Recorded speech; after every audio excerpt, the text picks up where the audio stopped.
Great. It is what it is. Sup, chat. Getting the camera situated. It's not wanting to cooperate, so let's put a hand here. Move my hand back a little bit. Let's get it focused. So we're going to focus, camera? Or not. Okay. So, I guess we'll get the camera situated in a second. Let's see if this works. Put you there. Autofocus? Nah. Let's go, chat. We love it. I don't know. Maybe doing this will help. Oh, I guess it's already maxed. Okay, well, today we are here for the Jaguars vs. Dolphins preseason game.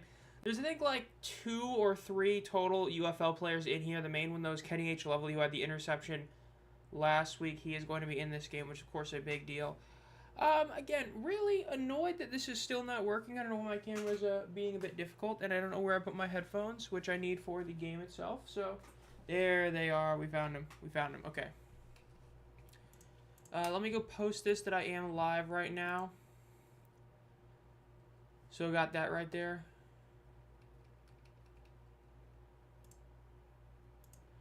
And then let's repost that on Twitter. And back to here. So, this game, of course, is a preseason game. Again, we did this last year, but we're back doing streams. It's been a couple months since the last play-to-play live stream. Again, it'd be really nice if I would have a camera that would work properly. I guess we're going to try this really quick just to see if this can get this to work. So, we're going to deactivate the camera.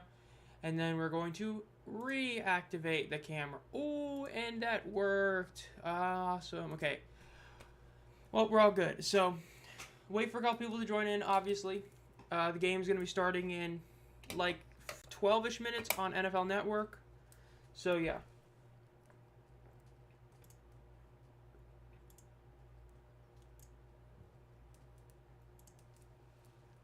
We'll connect over there to that. Nice, nice, nice. Okay, so we're having a lap over here. NFL Network. We'll put this on in the meantime. Why is this muted? There we go. And got that all situated. Okay, so now we got everything pretty much all put up right there. Turn that volume down a little bit. Get this all fully situated. I know I just had the video come out about the Stallion, so knows decent amount of people watching that one right there. But let's get this all fully situated. I gotta go over here to do this. Let's start a poll. And we're not typing. Who wins? Yes, this is a preseason game, so you know. Not a big thing. And the fins. So we'll put that poll up there for those who want to get on in that. So we got that going right there. Live. We are live. Got this going. Making sure I got everything put on here that's supposed to be on here. 2025 preseason. Yes. Okay. So we got everything good up there. And obviously the game's going to start in 10-ish minutes. Right now we have the end of the Seahawks versus Packers game. So we'll see how this ends up going. Because obviously it's a big deal there. So this is the final week of the preseason. Now in terms of some other somewhat big things that ended up happening, obviously earlier today, Shedeur Sanders played a bit more. A lot of people are saying that it's either the offensive line or it's just him. Some are saying that Stefanski setting up to fail. You know, it's a lot of talk again. It is still preseason. Odds are he's going to be the QB3, meaning he will be a practice squad quarterback. Since obviously we know the NFL is you usually just run one starter and then one backup, and then you run a practice squad guy. So Shedeur is probably going to be that practice squad guy. At the end of the day, Kenny Pickett, I think we all know at this point, you know, he's not a starter level quarterback, like a true legit starter level. And there's no real point, at least to me, to keep him over, you know, 2 rookies that you draft that have a lot of promise. So we'll see what ends up happening there. You know what I mean? You never know for sure, but yeah. Shedeur Sanders was worse than Dresser Win. Okay. That's a bit mean, I would say. Might be true, but it is a bit mean. You know what I mean? But yeah. I don't really need to be on here for Twitter, so I'll just close that one right there. I don't know why. I got to figure out how to have some stuff turn off or whatever, but it is what it is. I can't even hide that poll on here. That's great.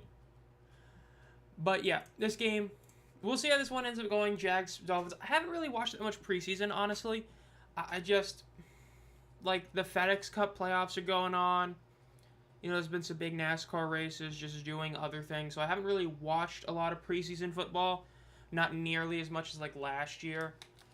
And obviously next weekend is the first real official week of college football. And then 2 weeks you have NFL stuff. So you got some stuff going on soon.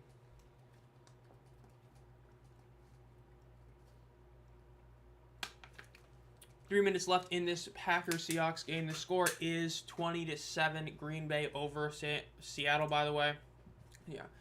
Look at his stats today. Rams nearly got Dwind. Good old Dresser win. Still wild how that ended up happening. That whole Dresser win scenario with the Showboats was really wild. I guess I should probably try and answer some comments. Nah. I don't know. I will later, because I mean this Stallions video is like number 2 of my last 10 videos in terms of overall numbers, which is pretty wild considering I have 2 other ones that did really good with the Rapol video and the where's the other one? I'm trying to look at my top 10 videos. Rapol joins ownership group. Oh, was that over 10 videos ago? Nah, it wasn't, right? I guess it was. Okay, well, is what it is. So take that. What the hell? NFL game streaming. So we got a bot in chat, and so we gonna put the user in a 5-minute timeout. Yeah, we do not need those bots trying to bring you to some random site. Get your info all stolen. Gotta love it. We're so back we got bots. True is what it is. Let's see. Any notifications? Okay, great. I got a notification from my other channel about being live on this channel. Thanks, YouTube.com. But whenever I need to get a notification, I'll never get it. Gotta love it. Man, not ready for this upcoming season, honestly. This upcoming NFL season is going to be pretty weird. Like, I didn't even know what the opening game was till earlier today. And the fact that the season opener is Cowboys-Eagles is hilarious to me. If you're an average fan, like, you do not care. You know what I mean? Like, you just do not care at all, which is hilarious, but I should put this down there. Pretty sure I'm supposed to do that. Okay, I do have 3 things open. Good, good, good. There's my little mouse. But, yeah, we'll see. So, we'll see how the stream ends up going, or not the stream, but this season. I have, spoiler for my community members video for this month, but I have my predictions video coming out. I really feel like it's going to be pretty similar to last year. I don't think there's really that many teams that got significantly better or worse. The only ones I would say is the Raiders got a lot better. I think the Raiders are going to be a legit playoff team. They have a sneaky shot at a conference championship appearance. I don't think they're going to do it because of the fact that they're all but guaranteed to not win their division. I don't think they can go on the road and win 2 games. But they're going to be a really good team. The Chargers are going to take a step back having lost Rashawn Slater.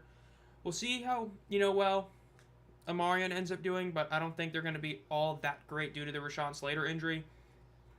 And the Giants, I do like the moves they did, but at the end of the day, they did reach for Jackson Dart. Even if he's playing great in the preseason, he was not a first-round quarterback, and they drafted him in the first round.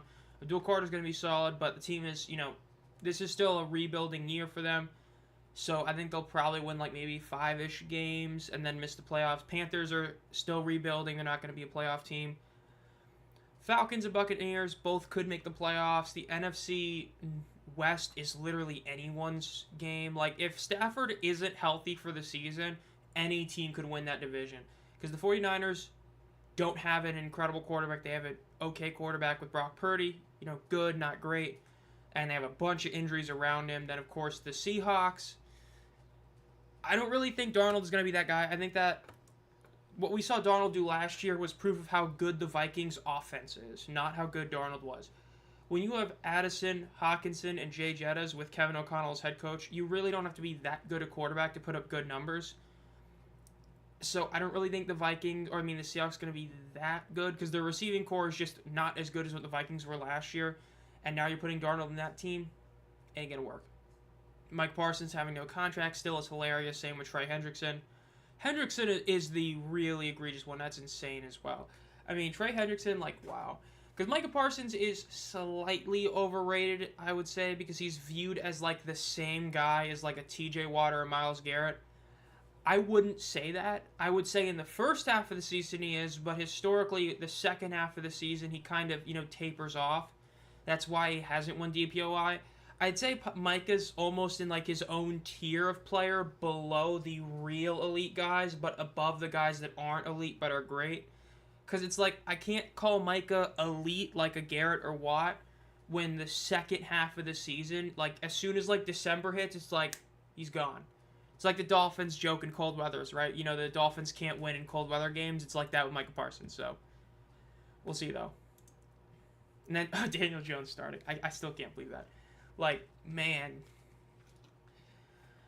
It's true. You're supposed to sit a quarterback that's a rookie. Like, you're just supposed to. And then, more importantly, if it's a project quarterback, you're really supposed to sit them for a year. Yet the Colts, like, threw Richardson in like that out of nowhere, and then it didn't work. And people try to defend him. I mean, when you're completing less than 50% of passes in the NFL level, there is no excuse for that. You can legitimately have all your receivers have actual bricks for hands, and that's still egregious on the quarterback. I mean, that's just poor QB play. I hate to say it, but Richardson, man, like, I wouldn't bench him for Daniel Jones personally, but I do think he deserves to be benched and not be the starter, because, like, he hasn't shown any growth. And as a project quarterback, you have to show growth. But, we'll see.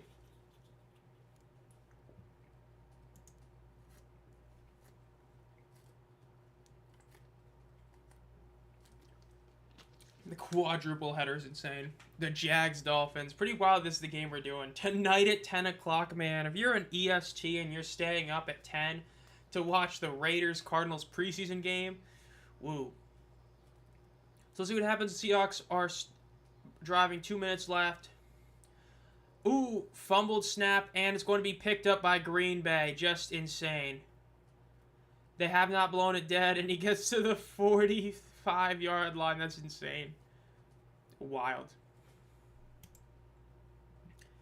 Come on, that's prime time. I don't know if 10 o'clock EST is prime time. I'm just saying.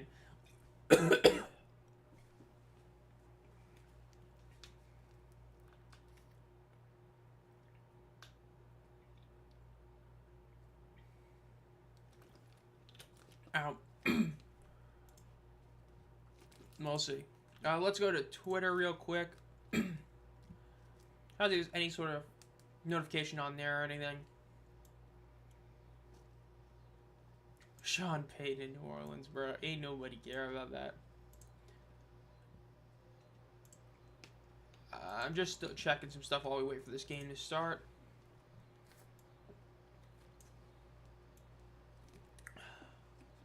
Not doing too bad. Just looking at the stats for the interview with Simmons. Seeing how they're doing. Still pretty wild that I was able to actually get that done. Like, I mean, basically interviewed Josh, like, or I mean, not interviewed. I talked to him before and I ended up hitting him, with a message, like, would you be down to do an interview? Got the whole thing set up and done in, like, less than a week. I mean, we filmed that interview, like, less than a week ago, and it took, to get the whole process started and when I posted the video, was less than, like, 2 weeks. I mean, it was really fast getting that interview set up. Definitely really cool to have, sadly, at the moment, former player, hopefully gets a call from a team, maybe before he becomes the head coach, he'll get a call somewhere. Great returner, but, we'll see. We'll see if Josh can end up getting back on a roster. It would be really cool to see that. But you never know. Panthers, man, I'm so glad I haven't watched their preseason games. I know, Bryce Perkins play, I don't remember exactly how great he played, but I just hate watching my team, man. It's so disappointing. Well, it is 7 o'clock, but we are still watching the end of the Packers-Seahawks game real quick. There's about a minute and a half left. Green Bay did get the ball back. They are going to probably just kneel this ball out, I would assume. Yeah, they're lining up in victory formation. Sean Clifford apparently still in the league, which is pretty wild, but it is what it is. Giants destroy the Patriots. I remember hearing about that. 42-10 is insane. That definitely was a game of all time. Jackson Dart, again, having really good preseason performances. Is it going to mean anything? We'll see. There's usually at least like one guy that is really good in the preseason, one guy that is really bad and ends up aging terribly one way or the other. Joe Milton, I did watch the end of that Cowboys-Falcons game. I did not get to see the Aubrey field goal. And I definitely got to start working on my UFL players in the NFL for preseason week 3. But we'll get that done in a couple days. UFL and you, okay. We'll see, so. Kneeling it again, so we will be up that. So this game is about to start between the Jaguars and the Dolphins. We'll see what ends up happening here. Wow, they really tweet that like it's a big deal. Which garbage team wins first? I'm so glad it's like the first thing I saw on Twitter. Gotta love it. So the game is about to start. We should be transitioning into this Dolphins versus Jaguars game here. Again, in terms of UFL players in this game, let me actually go to James Larson's Twitter. He probably posted. I know Keni-H Lovely is in this game. I believe there is one offensive lineman for the Jaguars that is also from the UFL. I just, can't remember for sure. Cornell Powell, I did hear about him having a really good game.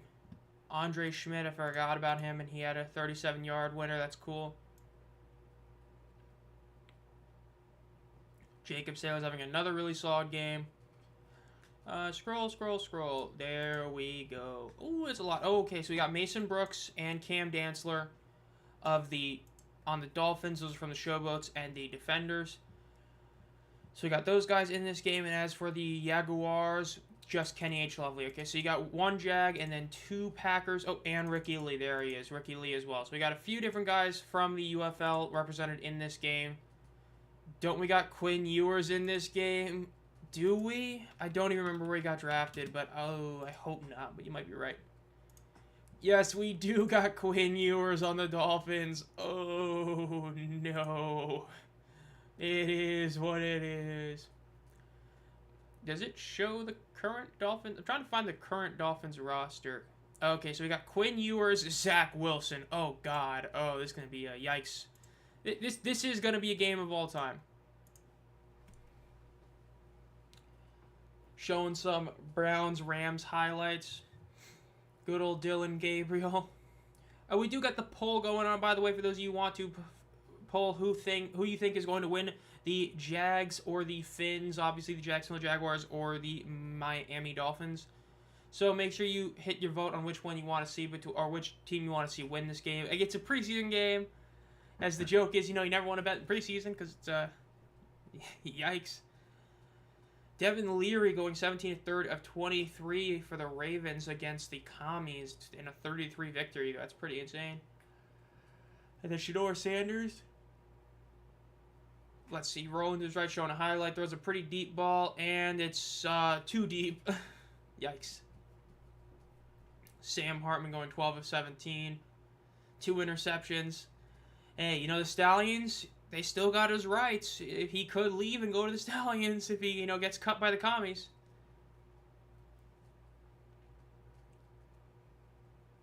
Good old Shedeur, man. We'll see what ends up happening with him. Texans 26-7 over the Lions. Another preseason game.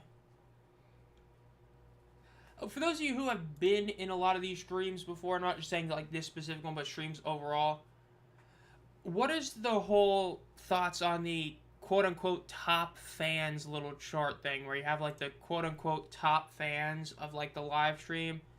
Because I've noticed it. I don't really think it, like, I don't know. I guess if you're like a huge streamer, it can make you like incentivized to like, do member stuff or do donations. But that seems kind of scummy by YouTube to do it. But I don't know.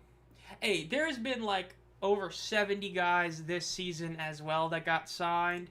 And when you account for last year, hey, no way I'm going to remember 140 players. I barely even remembered that Dresser Wynn was in the league. Like, sometimes you got a bit too much going on, you know what I mean? Dude, I just love people who just, oh, man. Good old Andre Schmidt, another one of those former UFL players. 3 of 6 or 14 yards.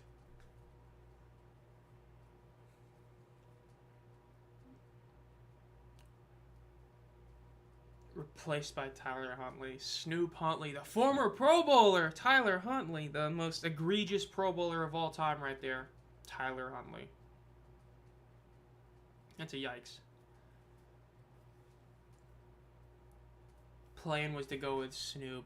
I still love how they just started, like, calling him Snoop Huntley for, like, no real reason. Like, they say he looks like Snoop Dogg. It's like, okay. Sure.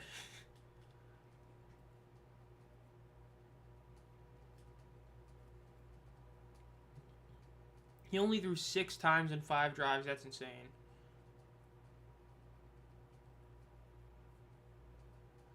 Showing this against the Rams. This is the same highlight. No, it's a different one. Okay, him running to the left, and he gets like 0 yards there.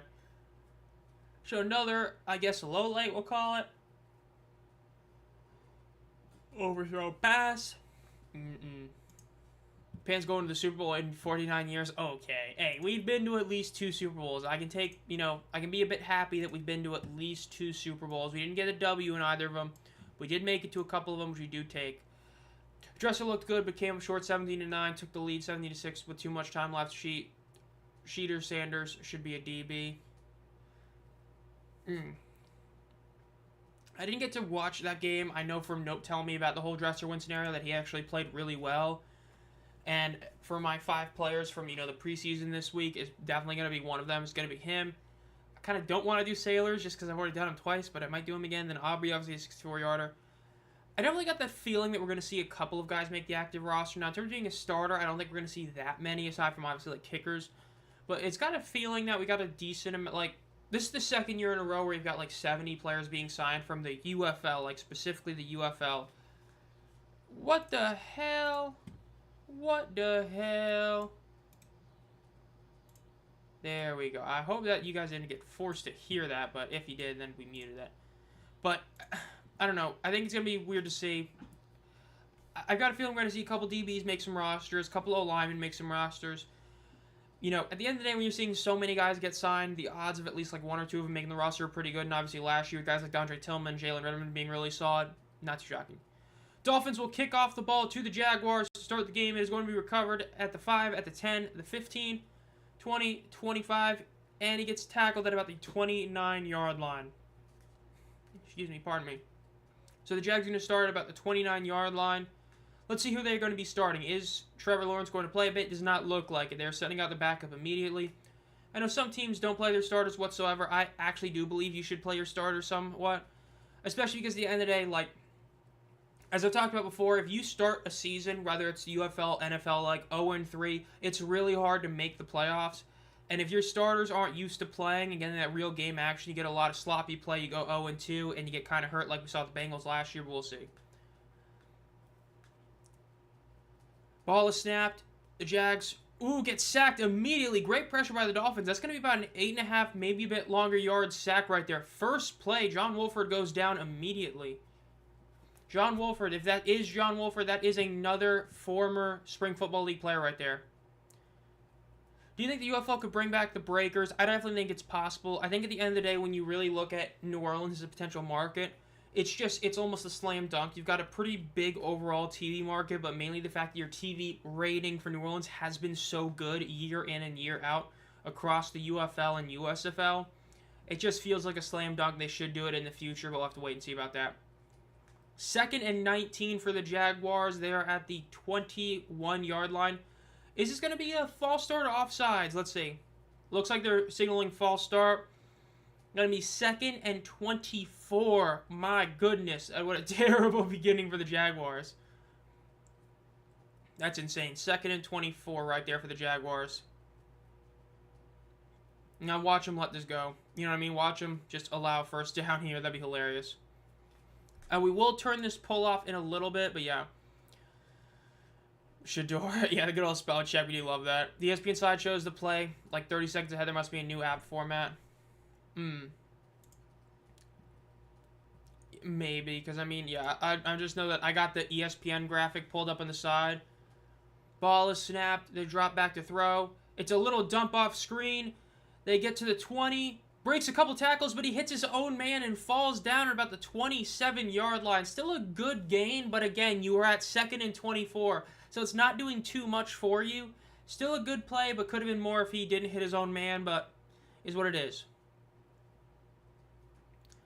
Showing the replay again here, just a really just simple screen dump off. 3rd and 14, Wolford drops back to pass. He's going to roll out to his right. He's going to run for it. Gets to the 30, the 35. Gets the first down. They allowed the first down at 2nd and 24. 2 plays later, it is a first down for the Jaguars. Wow, what a wild start for them. That's pretty bad. The app got much better on Thursday. Nice. I did not see that, but that's nice. I will keep this poll up, I'd say, until the first drive ends, like we usually do for the UFL stuff. Let's keep it there. Oh, what was that? Ah, they're saying that they're about half yard shy. Okay. You're in the preseason, you go for this. You know what I mean? You're in the preseason. There's only so many people in the stands. Make it fun. Go for it here. I like the decision to go for it here. Got quick reviewed. 4th and 1. Wolford is out there, so it does look like they're going to go for it. Again, you're in the preseason. You know, winning and losing, unless you were like the Ravens in that preseason record a few years ago, or a couple years ago, doesn't really matter. Now, are they going to QB sneak this? Are they going to fake the pass? Are they going to run it? Let's see. Ball is snapped. They do QB sneak in. It does look like Wolford got it. He just got pretty easy. Just was able to just basically walk in. So, first down for the Jacksonville Jaguars right there. 12.5 minutes left. Again, another thing with the preseason is that we're going to see this clock going down pretty fast because, and I don't really think there's overtime at all in the preseason. That's why we've seen so many ties because, these records are like 1-0-1 and 0-1-1. So, not normal records, but that's obviously because of that. So, Jaguars in 1st and 10 with 12 minutes left. They're at the 40-yard line in their own territory, so they still got 60 yards to go. Wolford in shotgun with one man to his right in the backfield with him. He drops back to throw. Quick pass to the left, and it is a bad pass. He underthrew that one by about 2-ish yards. Needed it to be a little bit higher. Had he thrown it a bit higher, it would have been a 6-ish yard completion. Is what it is. So 2nd and 10 now for the Jags. Let's see what they can do here. And the top 100, man, the top 100, I also barely pay attention to that one. I know it's still going on, I believe, but usually I was be like, ooh, wow, top 100, but now not as much. In shotgun, 3 receivers to the left, 1 running back to his right in the backfield with him, and then 1 receiver to his right. He's sending the running back to his left now. Ball is snapped. They hand it off, and he gets tackled behind the line of scrimmage. It's going to be about a 1-yard loss for the Jaguars. Again, Dolphins getting some really good pressure early. We're able to break through the O-line really quickly. We'll see if they can keep that up for the rest of the game, though, with their backups and all that. Tommy DeVito looked good, the Giants, so I heard about that. It was a Dolphins fan from Florida visiting, so we're listening together. He says we'll subscribe. Nice, nice, nice. My dad's a Dolphins fan. That's a team he grew up loving, despite the fact that he's from New York. He ended up, just growing up seeing the Dolphins play, and that was his favorite team. And it's been rough. The Dolphins haven't been great in a while, but as Tua can stay healthy, there's always a shot this team can do good, especially get home field advantage in the playoffs. But hey, we still got a whole season to play, just the preseason now. 3rd and 11, ball is snapped, drops back to throw. Throws over the middle, and it is tipped by his own man. He was not able to get the catch. That was a solid throw by Wolford. If he would have caught that, that would have been a first down and then some. Instead, it is an incompletion.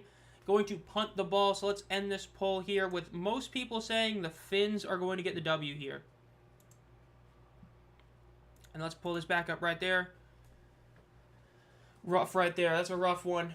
Showing this replay. Ooh, he slipped a little bit. Ah, that's what happened. Yeah, he slipped. If he didn't slip, he would have been able to get his feet up better, and he would have been able to catch that. The ball is up, punted. Going to be recovered about the 8-yard line. Makes a little move to break a tackle and gets to the 15, the 20. Gets tackled about the 21-yard line. Pretty solid one right there.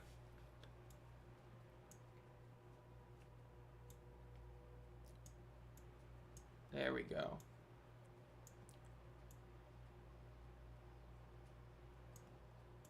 Move that a little bit for you guys. There we go. Now down to some commercial breaks. Yay. Put that there. Let's see. Now that we're in commercial break for a little bit, now they can go answer some comments on the most recent video. Will CJ Johnson return? If not, put Jameis Winston in the UFO. Sadly, it does look like he's probably going to return. We're almost in September, and just from everything it feels like Curtis Johnson is going to be back, which I know a lot of people are not a fan of, obviously. But because like I was mentioning during the end of the season, I remember saying that the worst thing that could happen for the Roughnecks is for them to win out at the end of the season, because them finishing 5-5 gives the impression that Curtis Johnson is a really solid head coach, despite what really happened is CJ lucked into his best quarterback, who he put as his third stringer, and lucked into his new GM building a pretty, upgraded roster. And so, he's probably going to be back. I don't think he should be. Like, if let's say they move the team for the sake of argument, to Orlando. If you're in Orlando, are you going to be like, oh man, we got the Roughnecks, we got Curtis Johnson coming here? Like, no. They're not going to be excited about Curtis Johnson being their head coach, but is what it is. Let's see. Good thing Save the Stallions work. Just look in the comments. We should start saving. 100%. We need to save the Panthers too. Boom. We just got one of the comments responded to on that video that came out a bit earlier. So that's, of course, a big deal right there. Giddy up, that was the right move for the UFL, you said. I definitely agree. And we'll respond to that later. So let's get back to this game. We are back after commercial break. Again, still 0-0. Obviously, first drive. Tua has only had one drive in the preseason. That's not good. You would hope he has another drive today. We'll see. Say Michigan gone's like Santa's gone, we are cooked. Yeah, it would be really bad if Michigan's gone. So I was talking about in that video. I mean, man, when you really think about it, they were top 3 in both attendance and local TV ratings. Tua throws to the left. It is caught to the 30. Ooh, he gets tackled, a little chop tackle, and he gets tackled at about the 34-yard line. But there is a flag on the field. Let's see what this flag is. And it will be interesting to see how long Tua plays in this game. Does he get 1 series, 2 series, a full quarter? Will be very interesting to see. He's somebody that you don't want to ever see get hurt because, of course, there's a lot of issues with the potential injuries, mainly concussions. But at the same time, it's an offense that needs him. It's going to be an offensive penalty, ineligible receiver downfield. So a 5-yard penalty, first down, going to be 1st and 15 for the Miami Dolphins. Not good for them right there. Let's see. Show this replay here. Yeah, went a little bit too far, too early. Needed to wait about like a second or two. Sam Ehlinger, man. There's so many quarterbacks you just forget are still in the league when you see these stats in the preseason. Motion the running back to the right. Ball is snapped. Looks to the right side of the field. And it is tipped in the air, and it is going to be incomplete. Tua was not able to get the throw off. Again, the Jags got immense pressure off immediately and were able to tip the pass. In theory, even though no one cares about them, I do not remember seeing Renegades fans in the Twitter space. You have a great sense of humor. Good old Nope. Gotta love it. Yeah, with Arlington, as I mentioned in that Stallions video, it's like when you consider everything about them, they've been a pretty big disappointment from an overall numbers standpoint. But they're the hub, so the league's gonna give them a lot of extra credit in a sense. But yeah, Tua gets the ball, he throws it to the right, it's going to be caught, breaks the tackle, breaks another one, and he gets another about 2 yards extra. So he's gonna be tackled. It's going to be about 3rd and 6 maybe. Really solid play right there for Tua, and a great one by the receiver. Iowa Stallion, oof. I mean, you got DeMarcus for the Renegades. I know he's there, another AFN guy. Can't immediately think of somebody else, but yeah. A lot of people. Yeah, the Panthers have a lot of people. Yeah, that was a really good reception right there. Was able to break 2 tackles, get some decent yards. It is 3rd and 6. Okay. So we'll see what they can do here. Can they get the first down? Under 10 minutes left in the first quarter. Tua is by himself in the backfield. He's got 3 receivers to his left, 2 to his right. Ball is snapped. Looks to the middle of the field. Rolling up in the pocket. He gets sacked. Going to be about a 3-yard loss and force a punt. Again, great pressure by the Jaguars right there. This is not what you want to see from what's supposed to be your starting unit, and the Jags are just getting real excited on the sideline right there. Yeah. He was big in UFL Twitter. I know there's Ace, but I don't know anyone else with the Roughnecks thing off the top of my head. You think some of the UFL guys make the NFL 53-man rosters? I do think some of them do. As I was talking about earlier, the fact is we've seen about another 70 players get signed, and when you look back to last year, not special teams, You look at guys like Dondre Tillman, Jalen Redmond, Kevontae Turpin from the USFL, all making real impacts on the teams that they're on. I think that gives more credence to the fact that UFL players do have what it takes to play. And so when you're seeing some of these guys get these big stats during the preseason, getting interceptions like Keni-H Lovely or getting sacks, it does provide a good thing. So I do think we see a couple of guys make it. I don't think it's going to be something like 10, but I think maybe like not guys that already did. So like new players from this season. I think we get like at least 3 that make the initial 53-man roster, which is a big deal because even Dondre Tillman didn't make the 53-man roster despite having a great season with the Broncos. Last year it was, if I'm not mistaken, it was Jake Bates and Jalen Redmond. I think that was it. So if we see 3 guys make it that are not special teamers, that's improvement. But if we were to see like 4 or 5 total with like, let's say Schmidt makes the roster for the Browns, that'd be really good. But we'll have to see.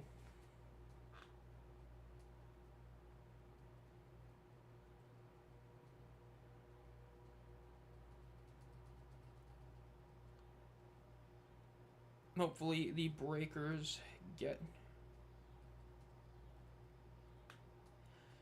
Just reply to a second comment right there on the Stallions video. We will gladly take that. Also, it's weird from Iowa Stallion talking about UFL to Marvel Rivals. Good old Marvel Rivals. I've not touched that game in a while. I've been just grinding the finals a lot more recently. I don't know what it was. It's just that with Rivals, it got to a point where it felt like the balancing was not right. Like, recently when the finals make balance changes, even if they're not big ones, they make sense. Whereas a lot of the Rivals balance changes were them just making balance changes that really didn't make sense at all. Like, they would nerf somebody who really wasn't good or buff somebody who was already good. And they would, like, really overtune things. You're supposed to do it more gradually unless it's something super overpowered. Like, let's say Night Witch in Clash Royale when that came out. Like, God, it's been like 6 years probably since that came out. Like, when that card came out, it was insanely broken, so they had to, like, just hammer it down. That's how you do it correctly. But if you're just good, you don't spam nerf them. And so I haven't really touched Rivals in a while. Whereas, you know, Finals, still playing that a lot. Played Battlefield 6's beta. I thought it was good. I don't think it was incredible. I never played Battlefield 1. I played Battlefield 5 and I think one other one. But compared to Battlefield 5, I thought it was solid. I didn't think it was incredible, but I thought it was okay. If they make some changes, it can be a really fun game. Siege X, disappointment, failure, awful update. One of the worst updates in modern gaming history was Siege X. Absolute failure. So, yeah. I stopped and got to Lords, and now it's football season. I did not get a single Lord in that game. I got a couple close, but never got to Lord. Wolford goes to the right. He throws it. It's going to be caught for about a 5-yard gain. He's able to break it, tackle, but then the second guy gets him. I did hit Grandmaster once, maybe twice, but I hit it at least once, which was obviously a big deal, and that was pretty much like I peaked there, and then I didn't want to keep playing when they did a lot of changes to things, so yeah. Sal Cannella, he could. He's been looking pretty good for them. Harrison Mevis has been looking really good as well. I wouldn't be shocked. Toa, I think he may have already gotten cut, actually. And Dion Kane, I think, already re-signed for the Stallions. But I do think there's a couple other guys in the defense that probably could. Ball is snapped. They hand it off. It is going to be a first down. Gets a really nice hole. Keeps going. Breaks another tackle. Gets to the 40-yard line and is down there. Like, Jacob Sailors, every preseason game has been doing really good. I would be shocked if he's not, at worst, a practice squad running back. Because he can do kick returns. He can do receptions as a running back. And he can run. I think he should be a lock to at least make the practice squad for the Lions. Then obviously Martinez, Adrian Martinez from last year is probably going to be, again, practice squad for the Jets. So you got a couple guys that still definitely could. And again, Cornell Powell had a really good day today, but we'll see what happens then. Ball is snapped. Wolford runs up in the middle. He gets about 5 yards, gets 10 yards, and he slides at the first down marker, gets down. They're going to call him down at the first down marker at the 49-yard line in Jacksonville territory. Then earlier today, I did a league challenge. Went 1-2. I got a really bad matchup in round 2, and then in round 3, made a couple of misplays. I play Ethan's Typhlosion. I should have kept one of my Pulavas out. Because of where I was situated, I thought it was better to get the other Typhlosion active. If I had kept it Quilava, I would have been able to redeemable ticket, get my last Ethans, and then potentially win. Instead, I evolved. Misplay, got 1 and 2, went 5th out of 8, so just missed out on some championship points, but is what it is. Ball is snapped, they hand it off to the right. Tight end gets about 6.5 yards on the carry. They have crossed midfield. First time we've seen either team do that. Love to see that. Gonna change out like one card. Gonna add in an Arvin for my counter catcher. The deck just does not need a counter catcher. You are never playing from behind with Eason's Typhlosion. If you are, it's at the very beginning of the game. So, gonna make that change. Hopefully that helps the deck's consistency out a bit. Was the best QB play for the Jets in the preseason, including Fields. Yeah, Martinez has looked really good in the preseason from what I've seen. So we'll definitely see about him. Jaguars are bunched up. A lot of guys to the left side. They hand it off, and it's going to be a run to the right. Gets about 3 yards. So it's going to be about 3rd and 1 for the Jags. Might be about 3rd and 1.5, but still at least like 3rd and 1.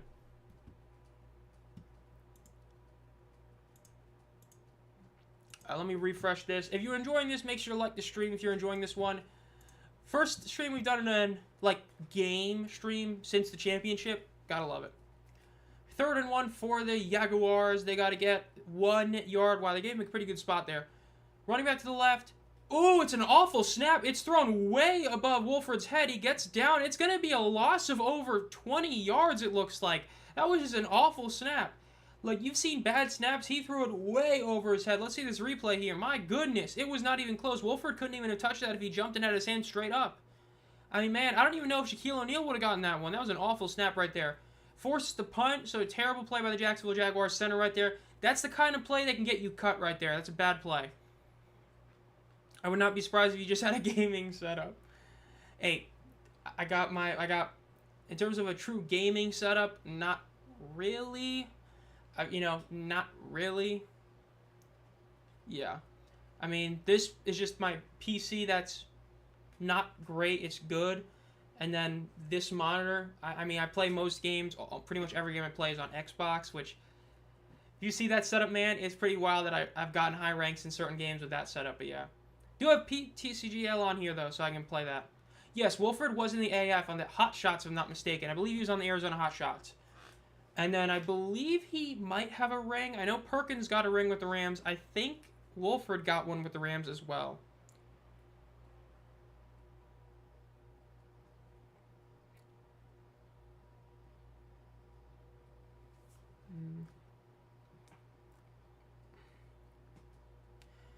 Moving the Panthers, when you have a soccer stadium being built for 2027, would just be awful. I fully agree about the world being a big issue if the league does not properly market. And there we go. We got a 3rd comment done. In a waiting room, so I have no sound. I figure I'd try to follow along. Okay, I was going to say something, but I guess, yeah. I hope it's not, like, a bad waiting room. I hope it's just, like, routine stuff, whatever. But nice seeing you here, Royce, in case you can't hear me. So, nice to see you in here. Just trying to get some comments done for the Stallions video. I just replied to most of them. I got a G-Man and one other person's comment I got to do. 3 of 10, not bad. Pretty good video stat-wise so far. Hopefully it keeps it up. We're getting close to 1250, by the way. I just realized, I think we're like 3 subs away from 1250, which is really nice to see, but yeah. I mean, yeah, nope. I do a lot of stuff. I mean, if I were to just, like, not do a lot of stuff, I'd have more free time, but, hey, gotta make vids, gotta game, gotta work, gotta play Pokemon, gotta, go do things like tomorrow or sometime next week. I'm probably going to go get some, like, barrels of hay or stuff to go set up, like, a makeshift shooting range at somebody I know, their house, because they've got, like, a ton of, land in the back. So, do that probably this week or next week, something like that. We'll see. We'll see how much time I got, how much money I got to be able to spend stuff, but we'll see. 5 minutes left in the first quarter, by the way. It is still 0-0. If you did not see what happened before this, the Jaguars were driving and past midfield for the first time either team had done all day. awful snap by the center, fully above the head of John Wolford, forced a punt just awful. 1st and 10, ball is snapped, Tua hands it off, Tua is still in the game, Gordon gets to the left, bounces off, and he gets about 6 yards, about 6.5 yards for the Dolphins. Really solid play right there. Love seeing Tua out there again. They need to get some reps in. This team needs to start off hot. We've seen time and time again, this team cannot win cold weather games, so they need to have home field advantage for the playoffs, meaning they need to start the season off hot. Got to have your starters actually being game time ready. Other teams that don't play their starters a lot in the preseason, going to be bad for them. When's the next Q&A? Because does bro have a job? Hey, I can go paint. I can go help build a floor. I can't build the floor, but I can help build the floor. I can do most of a deck. A lot of carpentry skills. Gotta love it. Ball is snapped. Drops back to throw. Ooh, and he gets sacked again. Just awful pass blocking by the Dolphins offensive line. If this is the starting lineup for the O-line, that's bad. Because I don't know if this is the starting lineup for the Jaguars D-line, and if this is their backups doing this, that's really bad for the Dolphins. I mean, they're just getting beat, play and play and play and play. My goodness. A.J. Brown was 29th in the top 100, or 28th? 28th, okay. 3rd and 10 now for the Dolphins. About 3.5 minutes left in the first quarter. In shotgun, 3 receivers to the right, 1 to the left, running back to the left as well in the backfield. Ball is snapped. Throws to the right, and it is incomplete. That had to be miscommunication because that was nowhere near the tight end. I don't know who that's on, but if that was like a legit bad throw, that was a rough throw, but I think it was just miscommunication right there. Got to look up the Titans. Got to see what my boy Josh Wiley put up for the Titans. I know Ritter didn't have a good game for the Bengals. He's probably going to be the practice squad quarterback. But we got to see how the Titans did. I got to see how Wiley played. Because I know he's questionable to make the roster. Oh, not that Titans. I mean the Tennessee Titans. Punt is up. Returned at about the 25-yard line. Cuts to the left. Makes a man miss. Gets tackled. It's going to be about the 23 or 28-yard line. Truly the questions we will never have answered. Okay. Johnny Football, last I heard, he was in the FCF. He had a couple of really good seasons there, the Fan-Controlled Football League, and I think that was it. I think that after that, it was pretty much nothing. But, yeah. Obviously, he was in the AAF for that 1 year, for a couple games. Then, yeah. Wiley had 1 reception for 9 yards. It's some sort of stat, we'll take it. Is what it is. Houston, looking something up.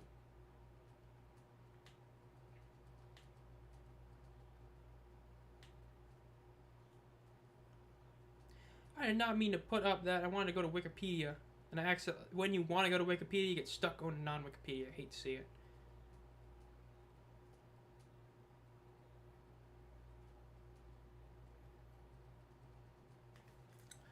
Thank you. Yeah, because I know Johnny Football is a big deal, but I just remember the last time he was in the Fan-Controlled Football League. I don't remember him doing anything after that.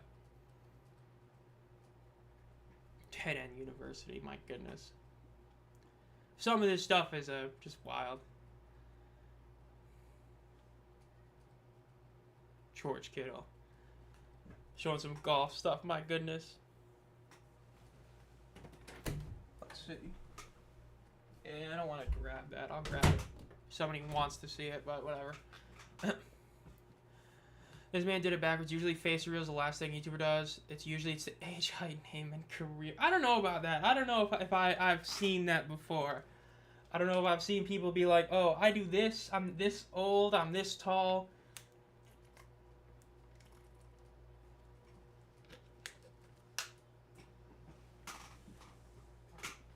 I don't know about that. I don't think I've seen that before, but it is what it is. Had to do the face reveal when I did. I mean, went to the championship game. Like, I wasn't going to just put pictures of, the field on there. So I had to do it then. The good old 2023 USFL championship game. Just out of nowhere, random video, face reveal. Pretty wild one, but it was fun. So let's see what happens here with the Dolphins and Jags. Now the Jags have the ball again. Maybe we see some points finally. You know, maybe the first quarter doesn't end 0-0, but probably going to end 0-0, but we'll see. 3 minutes left and 12 seconds technically. 1st and 10 for the Jaguars. Still John Wolford. Odds are he's going to play most of this game, but you never know exactly how long he'll play. Again, it's the last preseason week. A lot of things can change. Drops back to throw, rolls to the left. There's a flag, and he goes down sliding. If this is on the defense, which I doubt it is, it's only about a 3-yard game, but it is probably on the offense. Not good.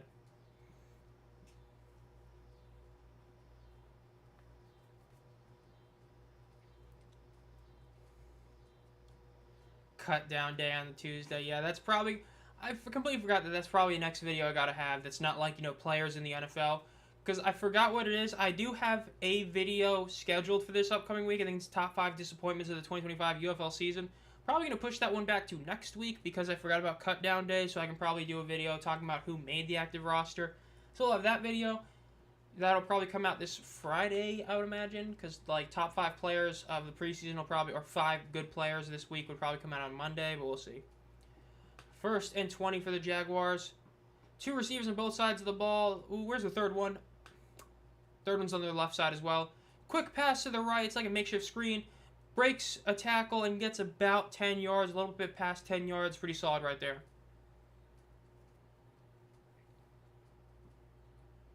Oh, and if you're hearing that, like, faint noise, I got fans in here.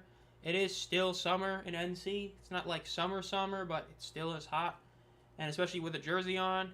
No AC in this room. Yeah, we putting the fans on. 2 minutes and 23 seconds left. Memphis boating. Well, hey, spoiler alert, Memphis didn't even make the list. They almost did, but Memphis did not make the list. Surprising. Well, Memphis themselves made it. They made it by proxy, but they didn't make it themselves. It's going to be about a 1.5 yard gain for the Jaguars on a run to the right there. Not great. 3rd down. We'll see if they can get a 1st down here. Again, this has been a really just poor game offensively from both teams. You only had one solid-ish drive, and then it ended from that awful snap. We'll see. KJ Britt, another Dolphin that they're showing right now. Minute 40 seconds left on the 1st quarter. Jaguars still have the ball. Wolford is by himself in the backfield. Ball is snapped. He drops back to throw. Looks to his left. He's going to evade pressure, and then he gets sacked by about 3 guys. So it's going to be a big sack right there. The Renegades crash video not hitting 1 million views. Truly a shame. Gotta love it. Good old Renegades. Just what a team. What a team indeed. Wow, what a great game offensively we're seeing here from these guys. Just absolutely great.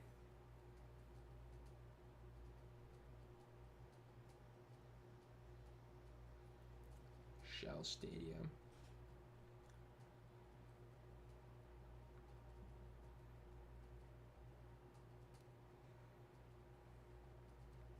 And let's go back there. Good old Bradley Chubb. One of those guys who I think in hindsight really has been a somewhat disappointing player. Because he's never been like elite despite a lot of people expecting that of him. Because I remember in that 2018 draft, if I'm not mistaken, it was that year. He was like expected a lot. Like people really thought he was going to be like that guy as a pass rusher. And he just never really was. He was always good, but not, you know, great. Like at least Jadeveon Clowney, while being, you know, the #1 overall pick, still had a couple of years where he was like really good. You know, I feel like it's kind of like that for a top 5 pick though, where he just isn't as good as you kind of thought he was going to be. But yeah, we got 5 rant videos. Okay, I'm pretty sure I have sworn a couple of those. I would imagine I had to have, but hey, we'll see. Wouldn't be shocked if it's during a live stream. Either Panthers, I guess you could say. Bearcats game. Wouldn't be shocked if you get it at some point. Or if I would just be like, why not, and just decide to do something fun. Yeah. You know, maybe I'll, you know, randomly just do some random stream one day. And then on this channel or somewhere else. And then I end up, you know, just getting pissed off in a game. Because, I know on TCGL there's been some times where I'm just, like, so pissed off from how bad my drawing's been. Or just matchups. But it is what it is. coming up at halftime. Hey, we still got a full quarter left. I'm probably not going to have anything to eat, though, until after the game, but hey, we still got another quarter left before halftime. 50 seconds left. Ball is snapped. Throws it to the right. It is caught. About a yard and a half shy of the first down marker for Jalen Waddle right there.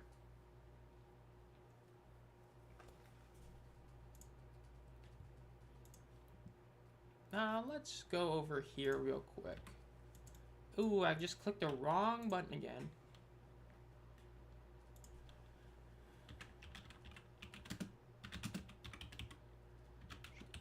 Jaguars versus... I'm making a Jags-Dolphins prediction is hilarious.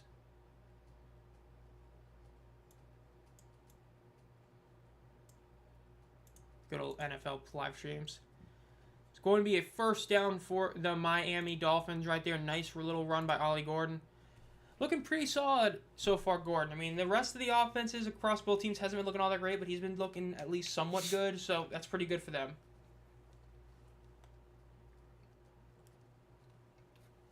Eight of 13 for 143. Wow, I did not even hear about that. A really good performance by Mahomie. Good old Mahomes. That throw looked a little Mahomie.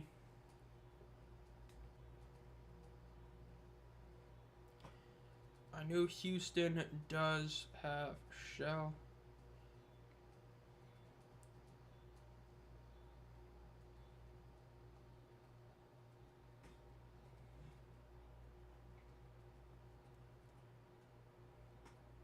And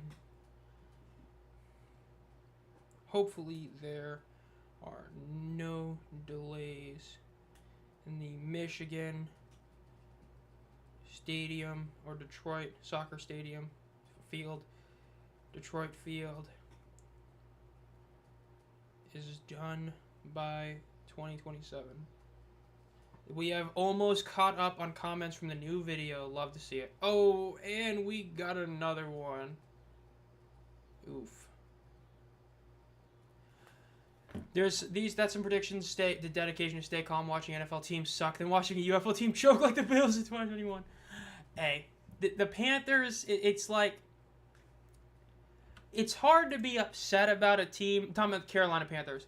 Hard to be upset about a team when they suck, when they've, pretty much always sucked. You know what I mean? Like, I don't know.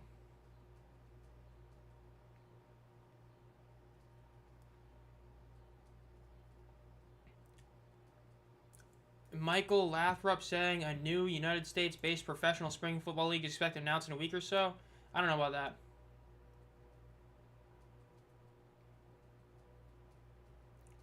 Yeah, I don't know. This is a... We'll see about that, but yeah. But I mean, the Carolina Panthers have sucked for a while. It's hard for me to be like, oh man, the Carolina Panthers so bad when they've been bad for a while, but it is what it is. That's what I would say. Panthers are what they are. I'm not a fan of Bryce Young still. Hopefully he's better this year, but we'll see. I don't know. Blah, blah, blah. Meh, meh, meh. I don't know.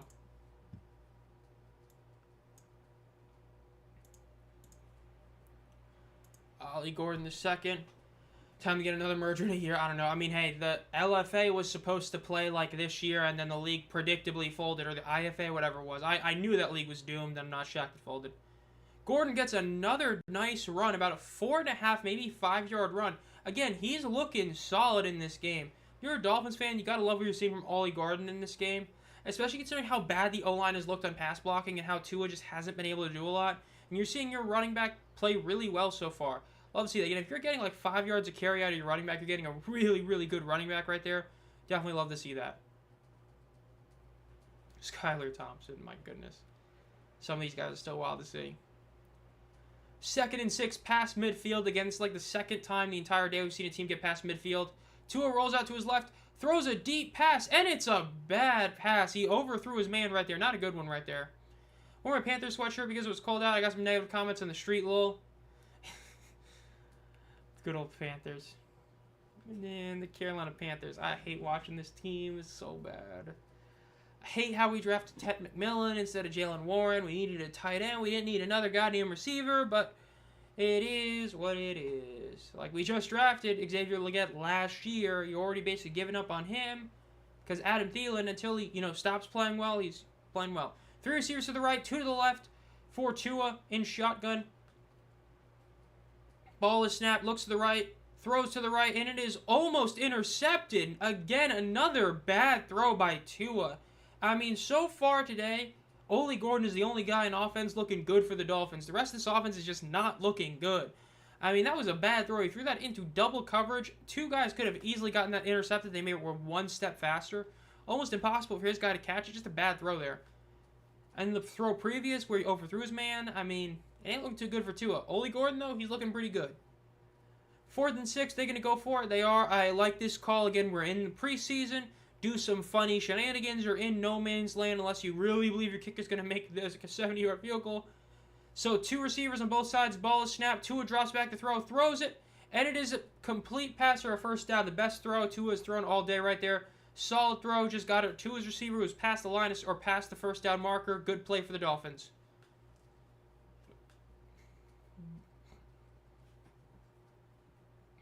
Showing this replay. He kind of steered down his receiver, but it worked out for him. So, solid play right there. Got the first down. That's what you want to see. You want to see the first downs. Love to see it.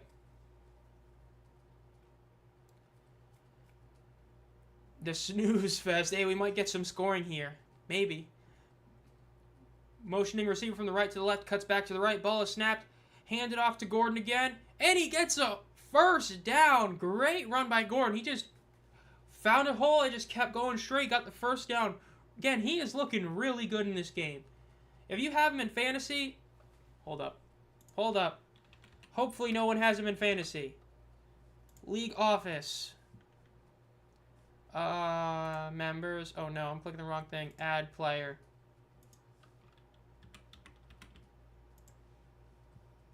Dang it, somebody already has Ollie Gordon. Okay, it is what it is.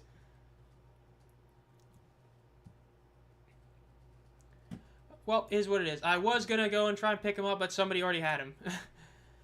Handed off into first down. They did not give him the first down, but then they had him run again, and he was able to get the first down. So, wasn't able to get, a 5-yard carry right there, but still gained about 3 yards, which is still really solid. Love to see it.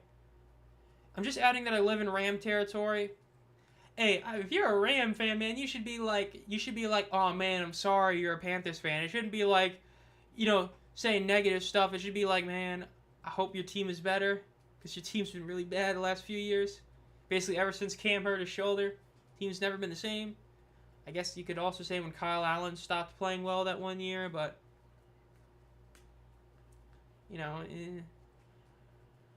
4 seconds left in the play clock, 12 minutes left in the game or in the half.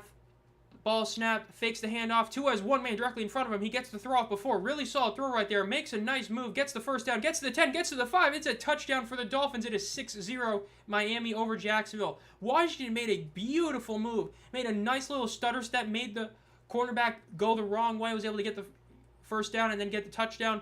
Great play. And Tua made a really good throw. Again, Tua to Washington. Those have been 2 really solid throws we've seen. Right here, a guy right in his face. Throws a beautiful pass. Washington slowed up just enough to catch that and still have a bit of stride. Made a nice cut move. Got the touchdown. Great play by Washington right there. Especially without Tyreek being out here. If you're one of these other receivers, you can build some extra, connection to Tua. That's really good for you. So that right there with Washington, he's been looking really solid in this game. Dolphins are going to go for 2 here. Look, if you have a kicker that you trust, I like this call. You want to get practice in the things you really need practice in, like 2-point conversions. If you have a kicker you trust, do this. I like this call by Mike McDaniel right here. They fake the handoff, throw to the left. It is caught for a 2-point conversion. It's a bit sketchy with the catch, but he was able to make it. Brown gets it. It is 8-0 Miami over Jacksonville. Really, really solid plays right there for the Dolphins. Love to see it. And now that we're in a mini sort of break, let's look up NASCAR. Wait, what? It's 7:30. Wait, what? It is 7:30. When the race starting? Pace laps are underway. Okay. Got the Daytona 500 today. Or the Daytona whatever. So we got another big race today. Encoding overload. Bro, I added like one little thing. Come on now. It ain't that big. It ain't that deep, guys. Yeah. OBS. And really, really solid looking for them right now. Pull that up there. So let's see. Let's do the G-Man comment now. I'm all for the Stallions have many loyal fans. These are teams is a good look for the league. Love having an owner that is transparent and interacting with the community to extent as well. Yeah, I know we're trying to get rapport on Michigan Panthers pride, you know, have them talk about the whole thing with that. We'll see if that ends up working out, but we'll see.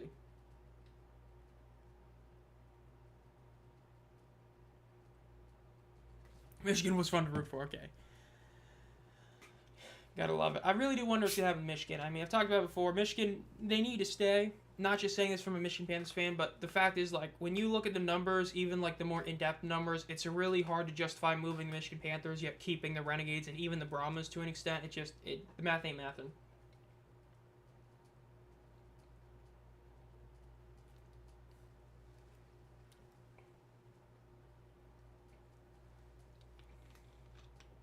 Saquon Barkley.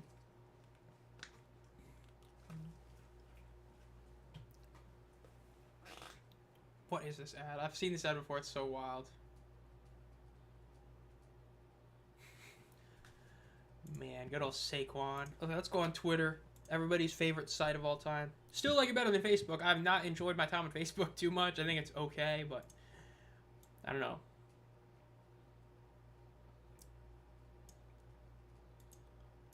March 1st potential kickoff. Oh, it better not.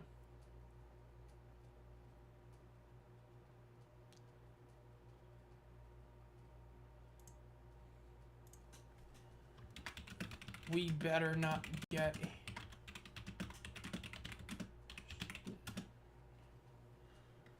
No, dude, if they start March 1st, oh my god. Eliminate stupid penalties. That's great.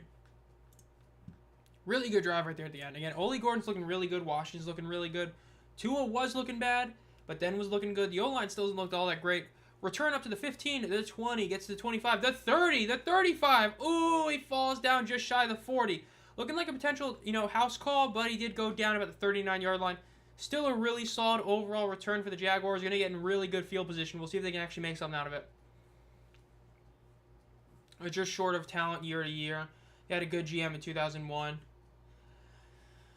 I feel like with Panthers, it's like you gotta, your history as a team has always been build the defense, have a good tight end, like a legit good starting tight end, and then a good enough quarterback. That's been like the history of the franchise.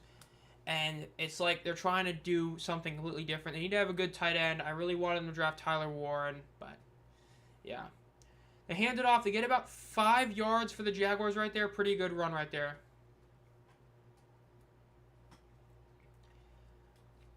Yeah, well, we'll see what ends up happening with the Panthers. I hope that they make some, I hope that some of these decisions they're making work out. I'm not a full-blown believer in Bryce Young still, and that's obviously a really bad thing when he's your quarterback. We'll see. So doing an interview on the sideline right now. 2nd and 1, 11 minutes and 15 seconds left in the half. Jaguars. Ooh, there is a flag. Looks like it's going to be false start on the Jaguars. Going to push him back 5 more yards.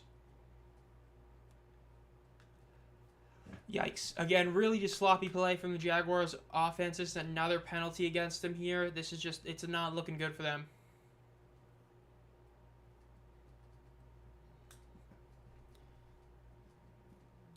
Trying to finish this game. Gotta love him trying to act like they really care about winning the preseason game. So 2nd and 6 because of the penalty. You do not like seeing that. Again, you are down 8-0 because the Dolphins did elect to and converted a 2-point conversion. Wolford is by himself in shotgun. 2 receivers to his left. Ball is snapped. Looks to his left. Throws it quick. It is caught, but it's only going to be about a 2. Maybe they gave him 3 yards on that. Not a great reception, but it is what it is right there.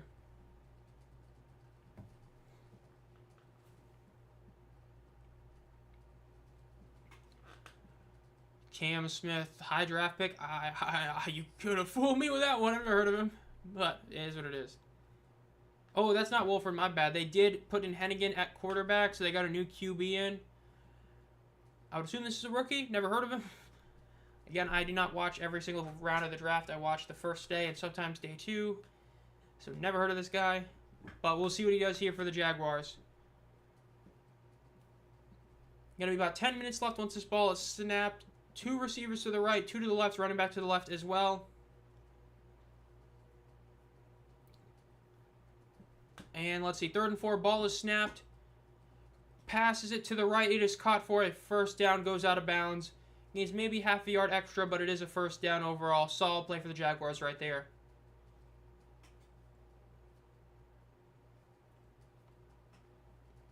Raiders Cardinals tonight at 10 o'clock for the quadruple header. Still can't believe that they're doing that. 10 p.m. preseason game. Last preseason game. I believe that probably is the last preseason game of the, well, preseason I would assume. Because I know for this week there's no games on Sunday. Under center, 2 receivers on both sides of the ball. Running back directly behind him. Let's see what Hengen does here. Ball is snapped.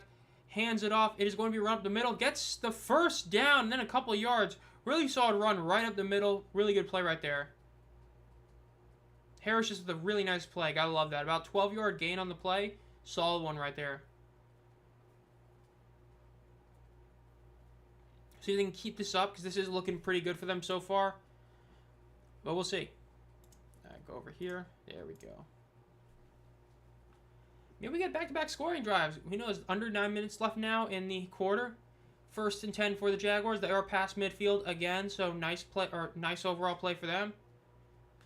Under center again, 2 receivers both sides of the ball, and the running back behind him. Once again, very similar setup. Do they run it again? Do they throw it here? Wouldn't be shocked if it's a play action, but we'll see. It is a play action pass. Throws a little check down to his tight end. Ooh, it looks like his fullback, and he gets about 6.5, 7 yards. Really solid play.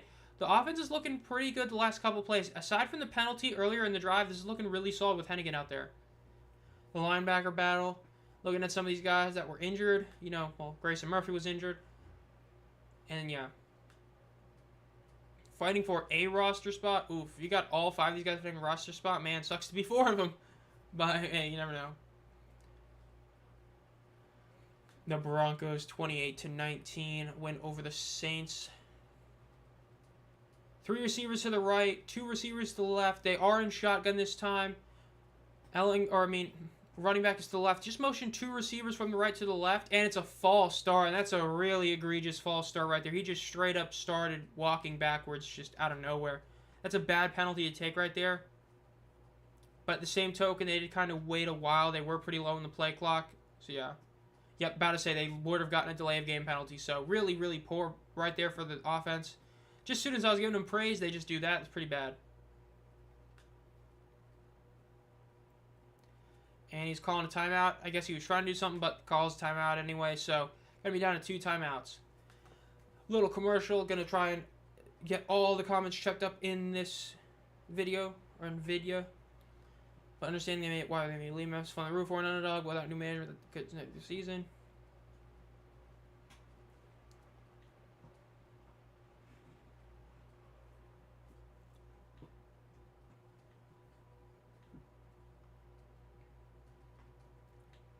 We got the injuries.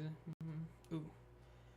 The main reason why a Florida team would most likely be Orlando is due to the UFL being able to play at Camping World for free due to how the lease was made with the XFL in 2023. So odds of Tampa Bay returning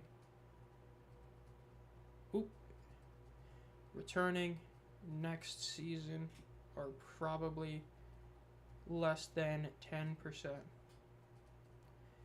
And then we're going to pause the reply. So we got about halfway done on there. We'll gladly take while we're still in this little break, obviously waiting for this commercial break to end from the timeout.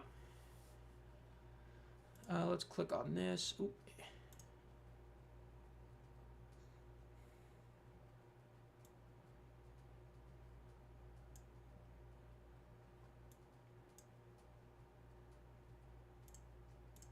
And go over here. Now let's see, what are the stats doing for this? I got another comment I gotta respond to. Oh no. Never ends. Gotta love being a YouTuber. It just, it never ends. Gotta always go back. You always gotta go back to your comments, especially if you're active like on the watching side of YouTube and you're commenting with people. Man, it can be like a full-time job just commentating with people, or commenting.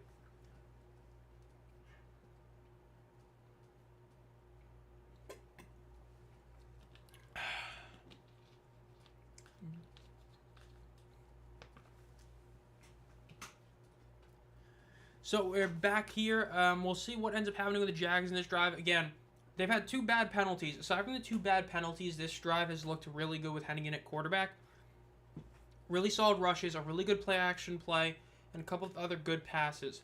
We'll see if they can finally get some points on the board here. Again, this is the team that had Cam Little, who made that 70-yard field goal, which would have obliterated the all-time record had it been official, which isn't the first time we've seen that. Obviously, we saw Brandon Aubrey make like a 68-yarder last year. It's bound to happen. We're going to see 70-yarder probably this season. They're going to hand it off to, and it's going to be a first down and then another 7 yards. Really bad camera work by whoever's the camera work in this game by NFL Network, but overall it was a really good play design. Was able to cut around to the right and get a nice first down and then a couple extra yards. Looking like this is going to be a guaranteed 3-point drive, but can they make it a touchdown drive plus the 2-point conversion? We have to wait and see about that.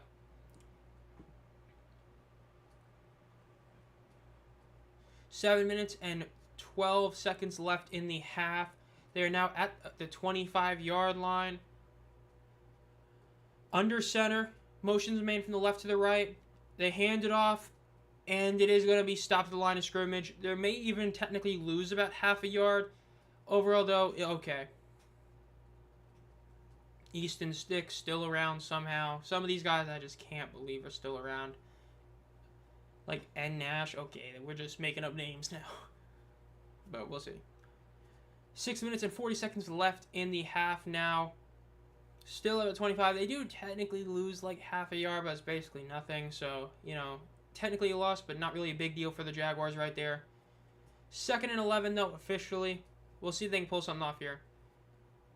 Van Jefferson having his yearly breakout preseason game. In shotgun. Ball is snapped. Passes to the left. And that's a bad throw.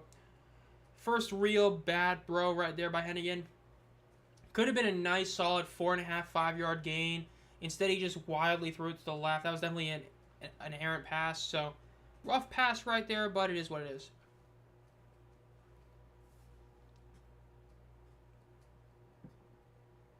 3rd and 11 now for the Jaguars. Can they get a first down here? I would imagine if they get about 7 or 8 yards, they might just go for it on 4th down. As mentioned before, sometimes about getting that feel of what plays work, what these guys do in 4th down scenarios. Not about winning the game. It's the preseason. So I think if they get like 7 yards, they might go for it on 4th down. If not, they're just going to kick it. Ball is snapped. Looks to the middle of the field. Looks to the left. Throws it a bit deep. It's going to be incomplete. That was a pretty good throw right there, but Thornhill was just not able to take it down or bring it down. Would have been a really, really solid first down play, and they could have definitely gotten a touchdown afterwards, but is what it is. Going to be forced to kick a field goal with about 6 minutes left. Showing the replay here. That was a solid pass. Wasn't a perfect pass, but that was a really, really good pass. Thornhill should have caught that ball, made a really good play on it, jumping backwards to catch it. Just wasn't able to get his hands around it quick enough. Incomplete. 4th and 11, forcing out the field goal. Let's see if Little can make this kick. This is going to be like a decent kick. It is up, and it is good. Field goal is good. And as mentioned earlier, for those of you who have joined recently, the ESPN play-by-play that you're seeing right there, that's like the ESPN site. I'm watching this on NFL Network. So that's why I'm a bit delayed from this, because I'm watching this, not this. Hope you followed that, is what it is. Now let's finish replying to this comment here. Ooh, there we go. I do read that. At this point, Memphis and Houston feel like lost causes that can't really be saved. And that definitely sucks for Houston due to the massive potential the market has. Hopefully, the league does the right thing and keeps the Panthers for 1 year to then bring them to the new soccer. Oop, and I spelled that wrong. Soccer field in Detroit in 2027. There we go. So we're getting almost fully caught up in all the comments in that video. Love to see that. I was wearing a Ram jersey and a Falcons hat with the Miami Dolphins shoes. I'm confused. I said I'm an American football fan. Hey, gotta love that. I mean, in this closet, hope I don't hit my mic with this. I got 2 Falcons jerseys. I got 2 Panthers jerseys. It's 2 Ritter and 2 Cam jerseys, so technically 2, but really 1. I got my Jason Pierre-Paul Giants jersey in there. For UFL, I've got 2 Panthers jerseys, a Maulers jersey, and a Renegades jersey. Then for football, I've got, I think it's like a Senegal jersey that I got from somebody who went to Africa, and then a Modric Croatia jersey. So we repping more than one team in here. You know what I mean? Then obviously I've got the Stallions hats. I got the championship and the other hat there. Like when I went to the UFL championship game, I ended up picking up this hat. So I was wearing this hat. I'm pretty sure my picture on the UFL's like official Twitter page is like this with the Panthers jersey on, the home jersey. I don't know, that's like my pinned tweet, because I did make it on the UFL's Twitter, like, from that game, because I was, like, almost front row with, you know, a Panthers jersey on when they weren't even in the game. Let's see what happens to the Dolphins. Return is up to the 20-yard line, up to the 25, cuts to the right, gets to the 30, gets hit low, and goes down about the 31-yard line. Super cool. Hey, thank you. Usually try to get at least 1 or 2 jerseys a year from, you know, leagues and stuff. Got 2 Svetch jerseys. One is a Whalers jersey, and then one of them is a, well, regular, you know, Canes jersey, the white one.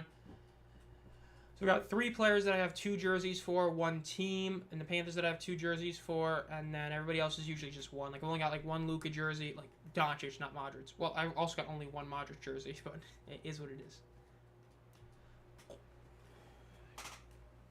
Under 6 minutes left now for the Dolphins. Ball is snapped, they run to the left, and go down at the 40-yard line.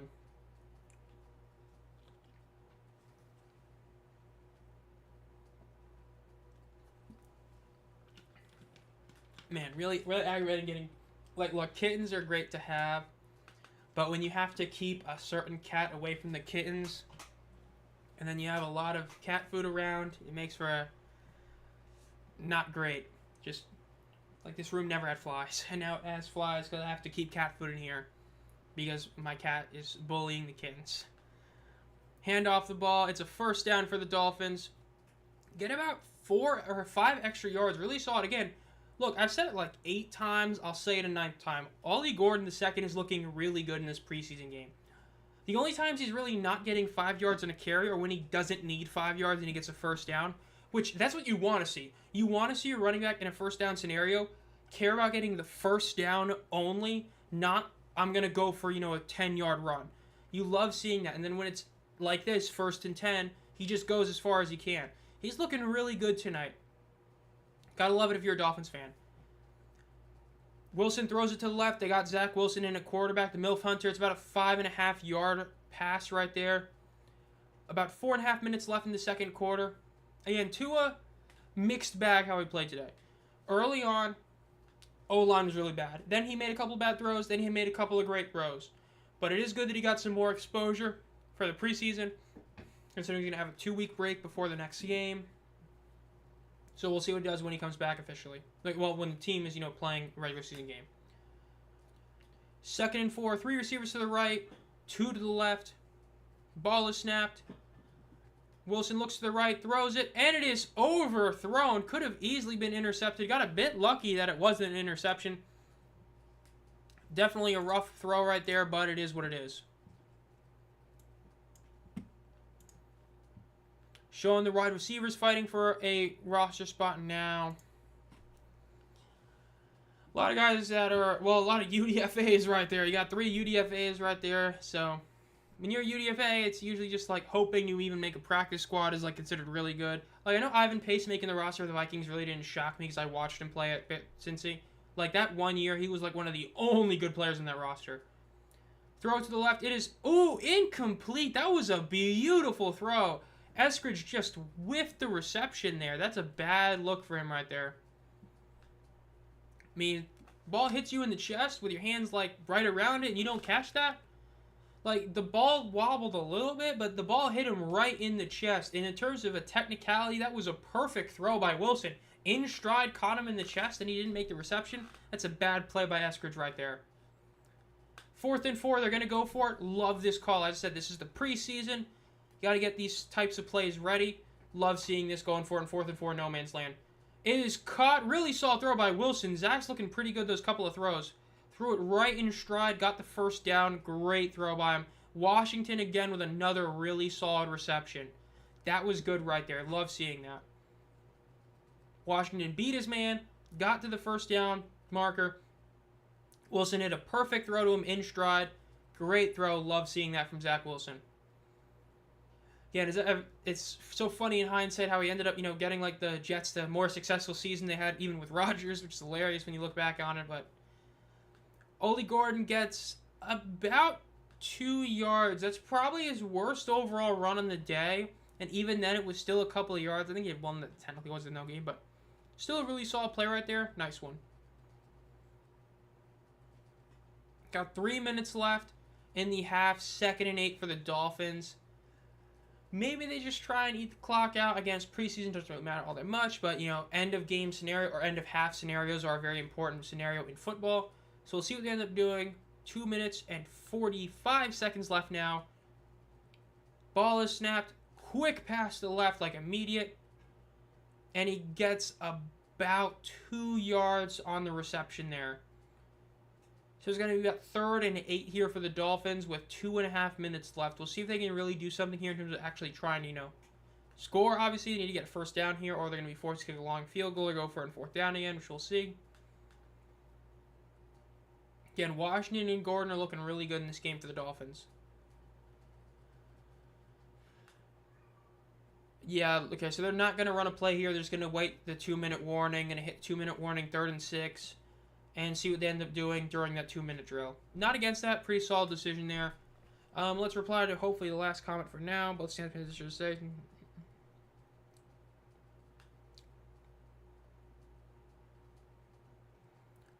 Especially when you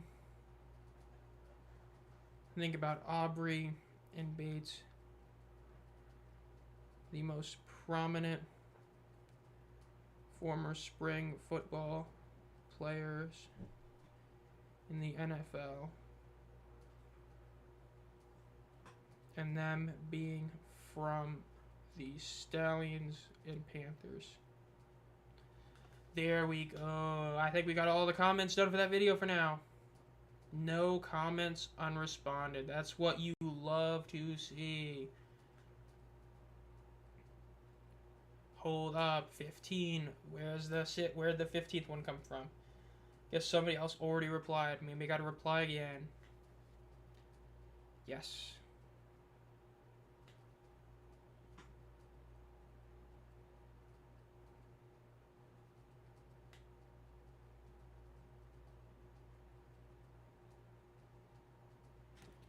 There we go. Love to see that. Okay. Now we got all the comments responded to, which is exactly what we want to see here. Yeah, we got 2-minute warning right now. That's what we're waiting on right now. So, is what it is. Guess let's go over here looking at stuff. Purchase history, just looking at stuff.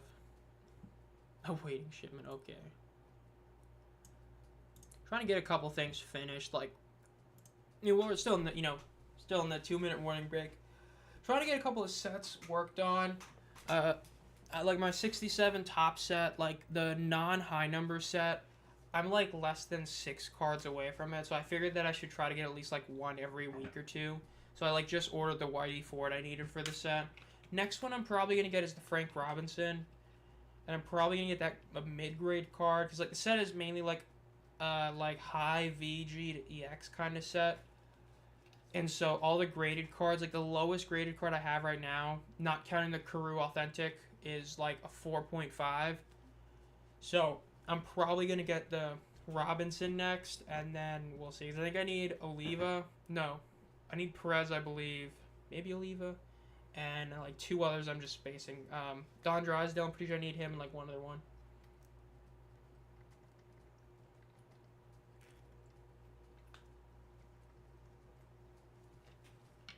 So, we'll try to get that set done. You know, the low series set. I mean, building the set from scratch, I mean, if any of you do sports cards, building like a real vintage set, like a pre-1970 top set is a nightmare. But got really lucky with a lot of deals, like found like a mini collection of like 67s where I got a bunch of the set for like a really good price, including a couple of variations, like the Mel Queen variation, which is a nice one. Oh, and we're back. Ball is snapped. Zach Wilson hands it off to Gordon, who gets the first down. My goodness. Insane 7-yard run right there. Got the first down again.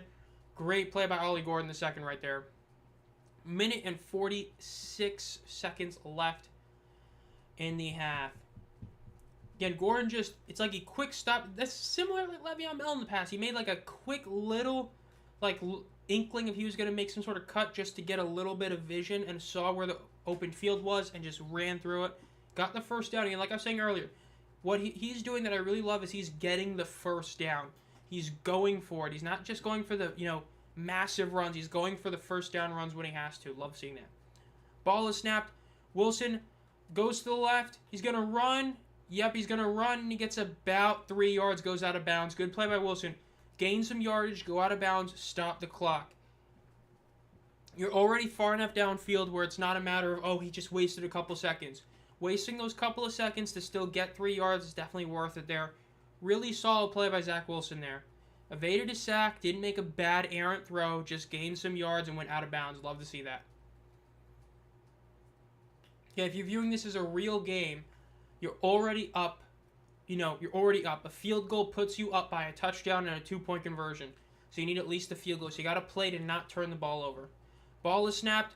Ooh, that's a very questionable throw. He tried to make a quick throw, but the Jaguars saw that. They were able to get the ball and bat it down. Could have been intercepted had he jumped a little bit earlier. That was a bad throw by Wilson, the first really bad throw that he's made tonight.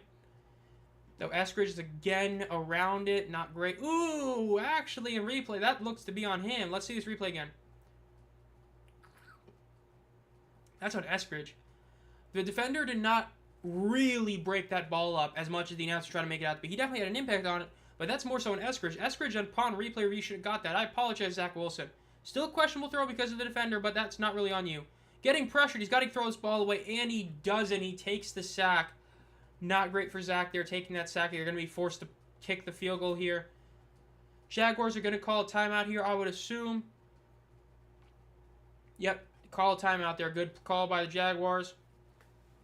Minute left. We'll see what ends up happening.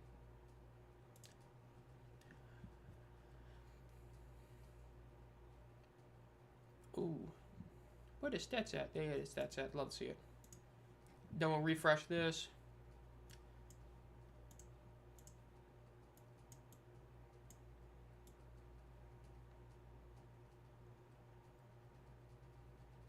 Denver Broncos, Buffalo Bills. I forgot about that. 51-yard field goal. This should have been a much closer one, but obviously things happen. Let's see if they can make this kick. Kick is up, and it's going to the left. Nope, no good. I think they said this was the punter trying to kick a field goal. Yeah. Because, we've seen a lot of stuff where these teams are trying to have non-kickers kick the football as a potential legit backup kicker in a lot of ways. And this, the kick wasn't the worst in the world. Like, it missed left to right, but, it was a long kick. So, not the worst kick in the world for a punter, but not what you want to see. So, incomplete, or missed field goal. But I was saying that 67 set, so, I ended up getting that one, mini collection, put a lot of the commons in the set and a couple of variations. Jaguars, 58 seconds left. Excuse me. Ball is out. Flag again. Just into the closet. Torrey Holt. Wow, nice. Eli Manning, Marcus Allen with KC. Nice. UFL Tommy Maddox. Hat Rams, Falcons, Jags, Panthers, Finns, Eagles, sweatshirts, just Panthers. I have all 32 team lanyards. Nice. That's cool. Sweatshirts, just Panthers. Marcus Allen, that's a nice one. And the KC one, that's a nice one to have. That's a real legend right there. Oh, XFL Tommy Maddox, I would assume. I think, yeah, Tommy Maddox. Ball is snapped after another 5-yard penalty. It is thrown incomplete. Maybe about a 7-yard gain for the Jaguars. 50 seconds left. Going to do it quick. They only got one timeout left. See what they can do here. What can Hennigan do in this scenario? This is the kind of scenario that could potentially move you up to being a legit QB2 or a real practice squad QB3. Pass thrown to the right. It is caught. Does he get out of bounds? They're saying that he did not get out of bounds. So they got to be quick here. Down to 30 seconds.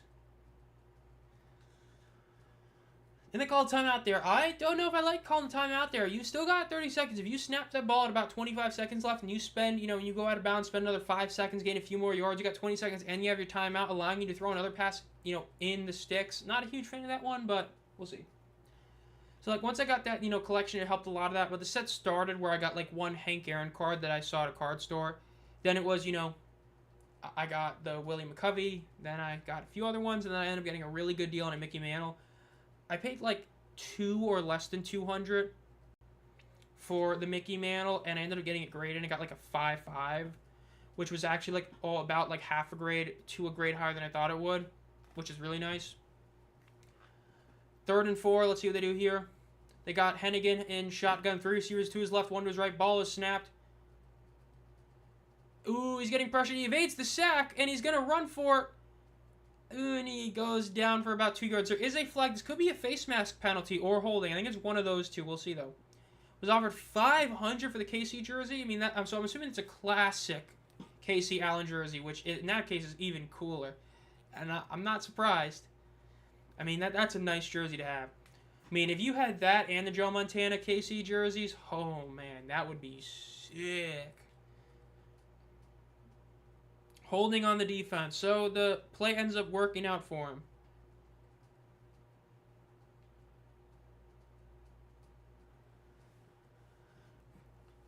Wow. What's recent?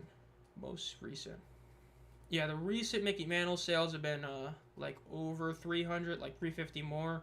So getting that card for 200 and then getting it graded for 25, man, that was a really good price. So that was a huge part of how I was able to get that set so far done. Pass is thrown. It is going to be caught. It's a little low of a pass, but good enough. 15 seconds left. Again, this is why I would have saved the timeout. Because now you're forced to spike this ball, and you're going to be in 3rd down, making it very questionable to you. You're going to have to be kicking a field goal here, I'd assume. Oh, they're going to just throw a pass, I guess. 3. They're going to kick this, I guess. There's going to be another long field goal. See what Cam Little can do. We'll see. Because I know a few months ago I ended up needing Pete Rose is the biggest card I needed for the set, the low number set, and I ended up getting that one, which is nice. I got a decent graded one, and so 67 set is coming along. Got to just finish the lower series sets, and then I can work on the high number set because I gotta eventually get the Brooks Robinson and the Tom Seaver, which not looking forward to it. 59-yard. Kick, it is up, it's looking beautiful, and it is good, and that would have been good from a lot farther. Man, that's an insane, that kick could have been another 70-yarder. 8-6 Dolphins over the Jaguars at halftime, just really solid. Love seeing it.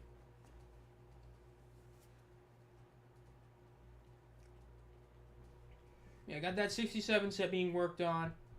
And then the base set, Scarlet and Violet set for Pokemon, I've been working on that set as well. That was what I ended up getting earlier. Because the card I'm changing in my deck is an Arvin.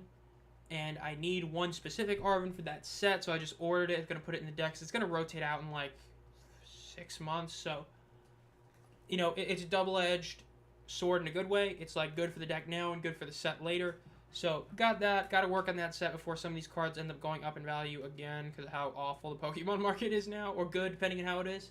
Hey, the Mega Evolution stuff keeps going up. It's good for me because then I'll sell mine and get the Tom Seaver I need. But we'll see. You never know. Is what it is. A lot of stuff there.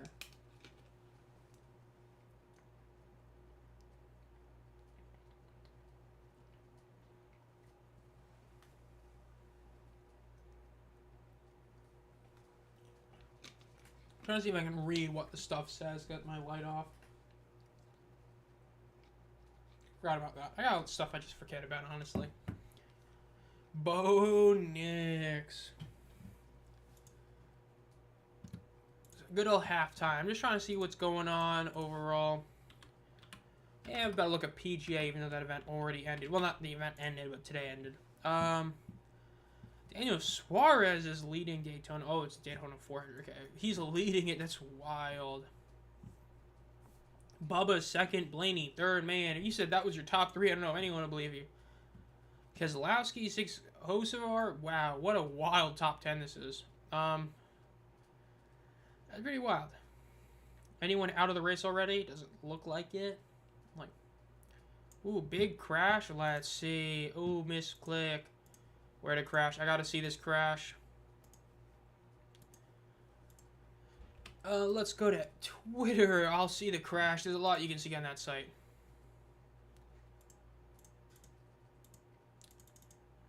Trending. UNLV is trending. Oh, God. Reddick's trending, but that's probably not what I need. Jalen Daniels. Ollie Gordon is trending. Good. He should be. He's been doing so good. I'm glad he's trending. Because he's looking really good.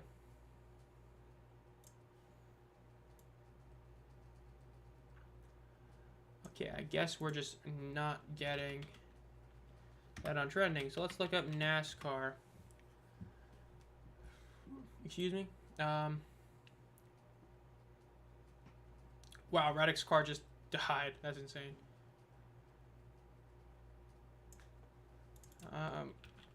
Crash. If I look up just crash, am I going to see it?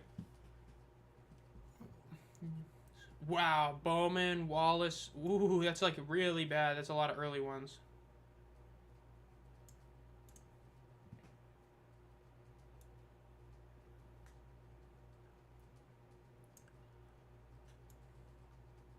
Ooh, showing some random clip.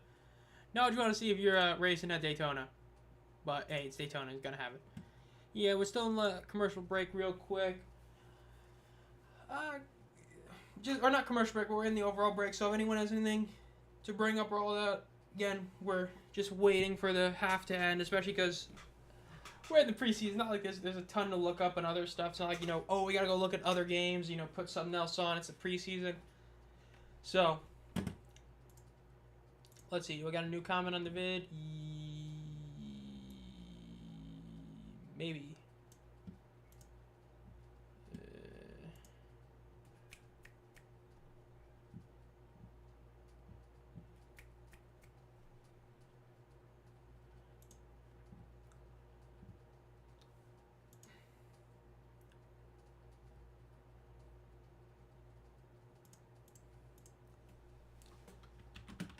I know that a decent amount of people want to see that, but it's looking like they are going protective the moment. There we go. And we'll comment that. Truly the game of all time. Yeah, this is a pretty wild game. Let's see what the stats are for this game while we're in this little break. So overall box score for the stats right now. Well, you've got Tua. Yeah, I mean, this is what it looked like. It looked like a very mixed bag. First half of Tua's game was really bad. Second half was really good. Zach Wilson, for the most part, has looked really good. Ollie Gordon, I mean, this is a beautiful stat line. That's over 5 yards a carry right there. And this is what I really like, because if you do the the whole minus thing, right? If you eliminate the 9-yard long, you're taking 3 away. You're at 34 yards on 7 carries. That's still damn near 5 yards a carry. You're just barely under it. So that's how I always judge it. By the way, for those of you who are new here, how I judge a really good running back performance, or how it is you eliminate their longest rush and say how good is their average after that, because that gives you a more like real idea of their average. So you eliminate his 9-yard long, you're still having nearly 5 yards a carry, which is really good. So Ole Gordon's having a fantastic game. Wolford running, pretty wild that he's the leading rusher for the team. Passing, Sacks were bad. Obviously, the bad fumble because of the center was awful. Hennigan has looked decent. He hasn't looked incredible, but he's looked okay. Let's look at this guy. Rookie. Wow, I didn't know that. I'm trying to see... does it show here? Just shows rookie, okay. And then let's see. For the receiving for the Dolphins, Malik Washington. Yeah, he's looked really good as well. He's been the second best looking Dolphin for sure. Really haven't been able to tell any Jags running back apart in this game so far. The 2 fumbles is so funny, but it's so bad. Wolf recover. I'm glad they gave him the recover because he deserves it. No Keni-H Lovely stat here so far for him.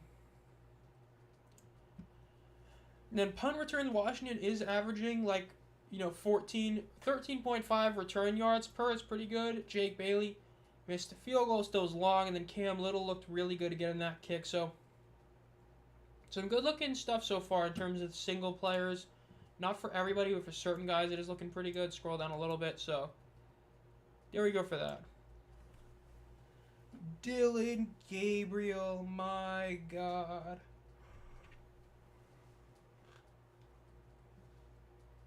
I really feel like this last quarterback class was just so not great, in all honesty, in a lot of ways, because I know that was what was expected. We all know that it was Cam Ward and then everybody else, though we initially thought Shador was going to be up there.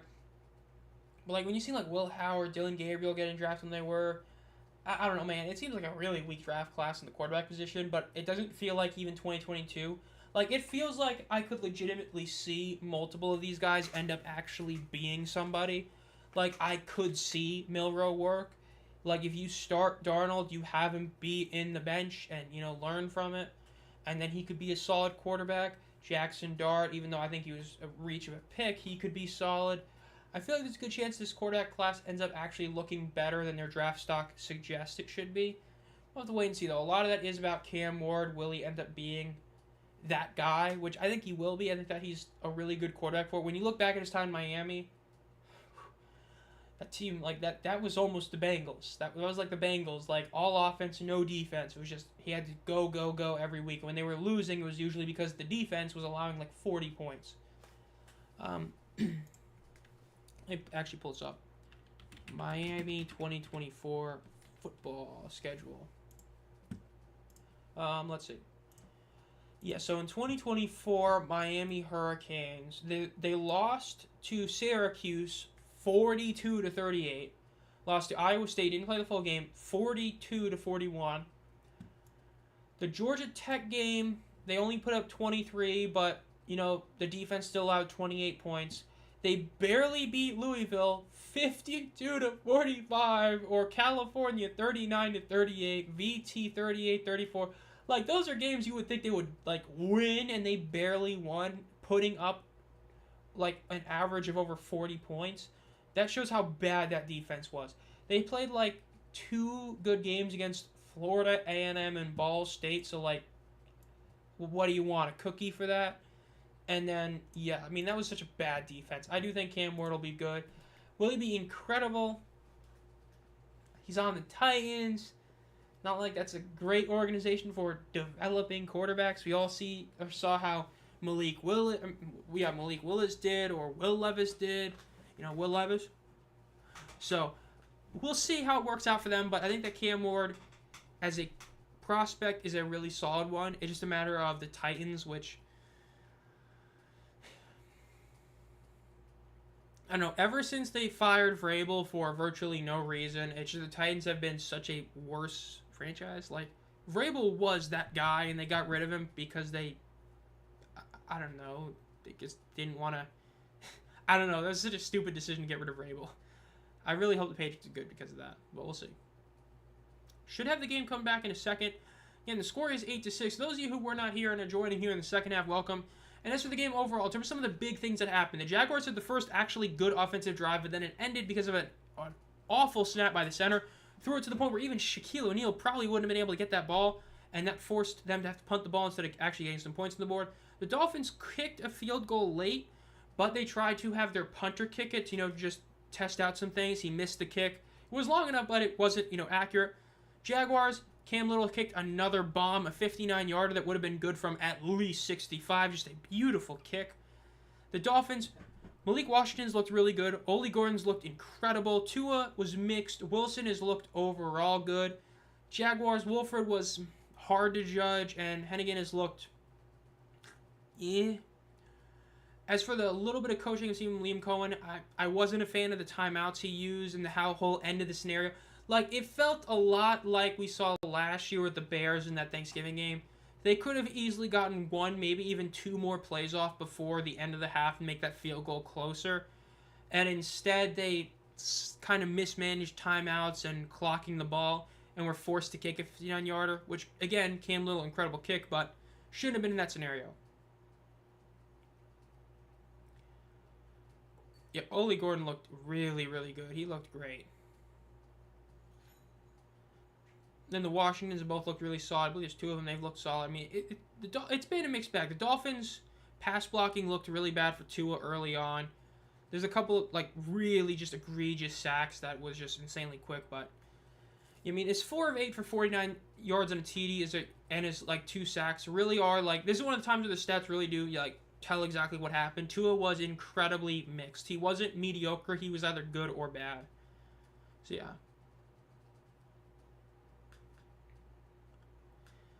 Go to Ole Gordon back in 2023, a couple of years ago. Ancient history. But, yeah.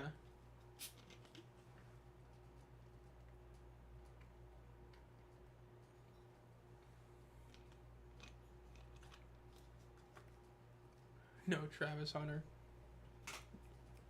Cam Little, man, incredible kick. Love seeing that happen. Another huge kick.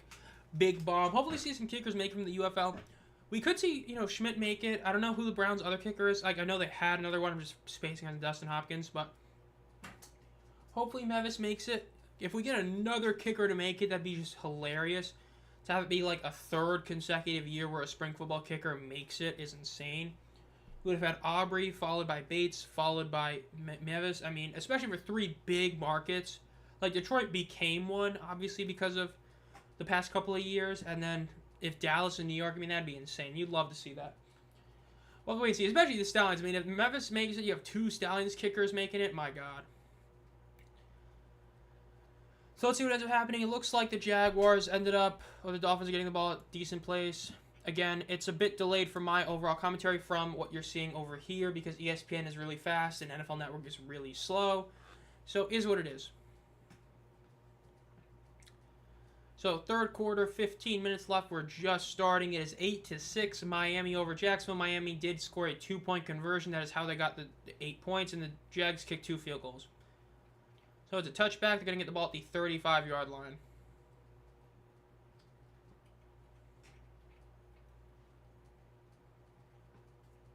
Yeah, don't like the touchbacks. Pretty sure they did change. I think they added the extra 5 yards this year, which they should have done before because that's what the UFL did, but it is what it is. Let's see what Zach Wilson can do here.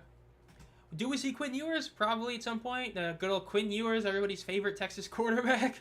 We'll see. Jacob Sailors, again, had another solid day for the Lions. Again, 9 rushes for 32 yards isn't really that good, honestly. But he's still proving that he can do a lot of different things, which you love to see, but yeah. Wilson in shot, or under center. Most of his receivers to his left, running back behind him. Motioning a receiver to the right. Hand off the ball. And he's going to be down at about a half-yard gain. And talking about that, it looks like Ollie Gordon is going to be out of the game, or out for the rest of the game. Not because he's hurt, but they're just, pulling him. He looked incredible, looked really, really good. Definitely should be the starter or the second string guy for them. Looked really good. At least his trade value definitely went up. Maybe the Dolphins trade him. I mean, there's certain teams that could definitely use him, but we'll see. 2nd and 9 for the Dolphins. 2 receivers to the right, 1 to the left. They motion another tight end to the right as well. So now you got 3 receivers on the right. Running back behind or to the left of Wilson. Gets pressured, throws it over the middle. It is caught at the 40-yard line. Going to be about a 4-yard gain. Going to make this probably 3rd and 4, 3rd and 5-ish. Solid throw right there by Wilson. Not a perfect throw, but a good enough throw.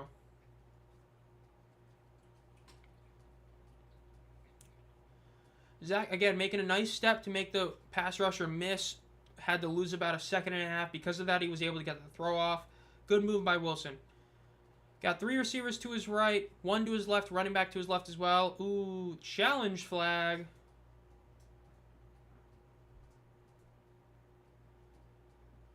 They're challenging that throw? I mean, that reception?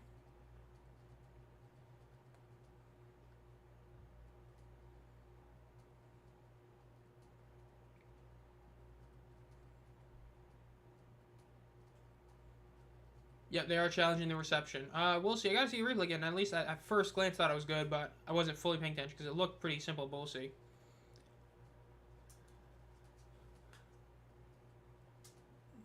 Okay, they're showing the replay here. Let's see.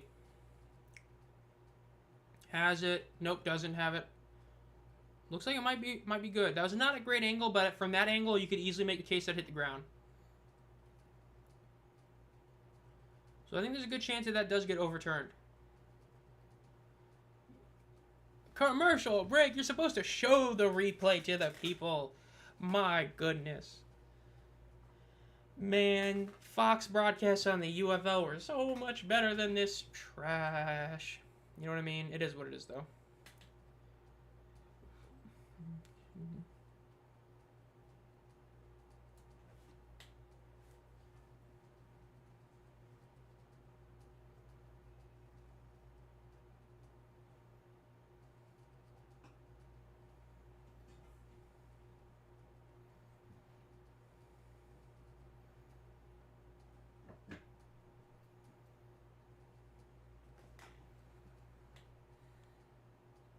Stallions been made official.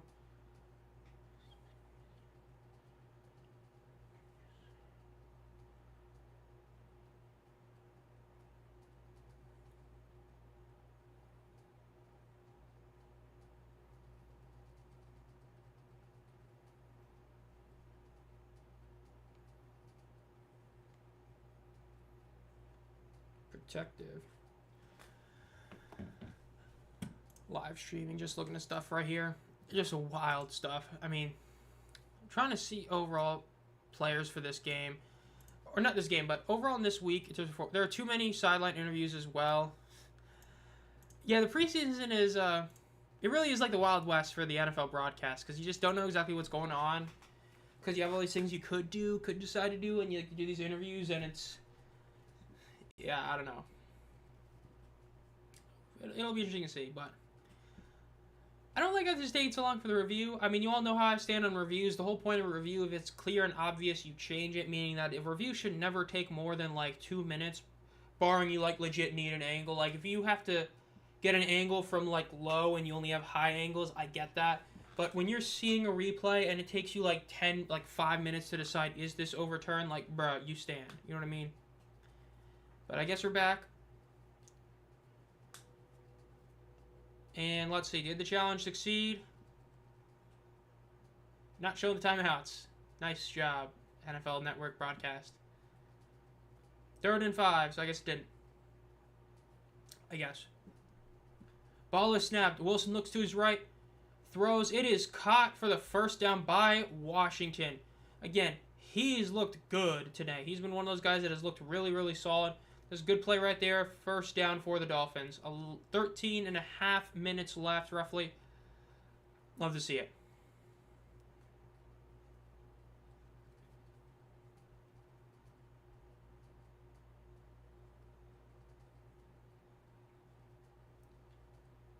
Quinn Ewers showing him in the sideline. He's probably going to come in probably 2 drives, I assume. Maybe it's like the late second half of the third quarter. We'll see. Ball is snapped.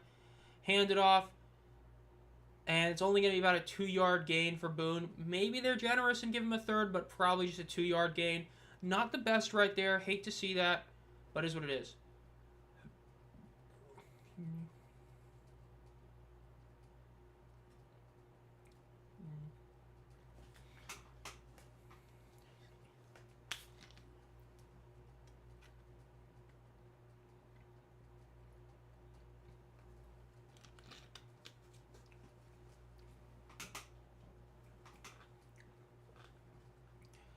Second and 7 now. They did give him an extra bit of a yard that I wouldn't have given him. Let's see. Throw over the middle, and it is caught. Really good throw by Zach Wilson there, and he gets to the 30-yard line. Huge play right there for the Dolphins. Eskridge, he needed that play. Eskridge his stock had been going down. It's going about up right now. That was a really good play. Again, Wilson made a great throw. Eskridge made a great catch as well. A bit of a strong catch, which you love to see. DB right behind him, tugging on his shirt or jersey, was able to make that catch and keep going. Made a truck and really went down because of the guy behind him. Really solid play from Wilson and Eskridge right there. Love to see that. 12 minutes left. They're in field goal range for their punter, I would hope. We'll see, though. Wilson is in shotgun, running back to his right. 3 receivers to his left, 1 to his right. Ball is snapped. Looks to the left. Quick throws it to Washington, I believe. Yep, and it's a 5-yard gain. About a 6-yard gain after that. Really saw a little screenplay. Ended up getting, half what they needed for a first down. Washington's still looking really good. Love to see that. Under 12 minutes left now. Now, let's see what Wilson can do. Again, that was a really solid couple of plays right there for the Dolphins. Tua showing him on the sideline now, even though he's done. The Dolphins are going to be very interesting. Again, the team is so much just a matter of being healthy, mainly with Tua. Tua, Tyreek, Waddle, if they're healthy, they're so much better than when they're not healthy. Hand the ball off, and it's going to be a first down and then some. The only issue, though, is unlike other teams where if one guy goes down, you're still good enough. It's like when one guy is gone, especially Tua, like they're just pulling up the stats now. With Tua, they're 20-24 for the last 5 seasons, or 40-24. Without him, they're 7-13. Points per game drops 6, and their turnover margin drops insane, +7 to -9. That's rough. And when you also add in the cold weather stuff at the end of the season, Dolphins, man, it's like with Tua, up until like the month of November, they're such a good team, and then it's like November hits and Tua gets hurt, it's like, oof. Fake the handoff, Wilson gets pressured, and he gets taken down. He was not able to throw the ball away or evade the sack. Ends up losing a decent amount of yards. We'll see exactly where they end up marking him down or where they start. It could be as little as like a 5-yard loss. Could be as much like a 10-yard loss right there on the sack. Just kind of a trick play that just didn't end up working. Tried to do some sort of end-around boot, but it just didn't end up working out.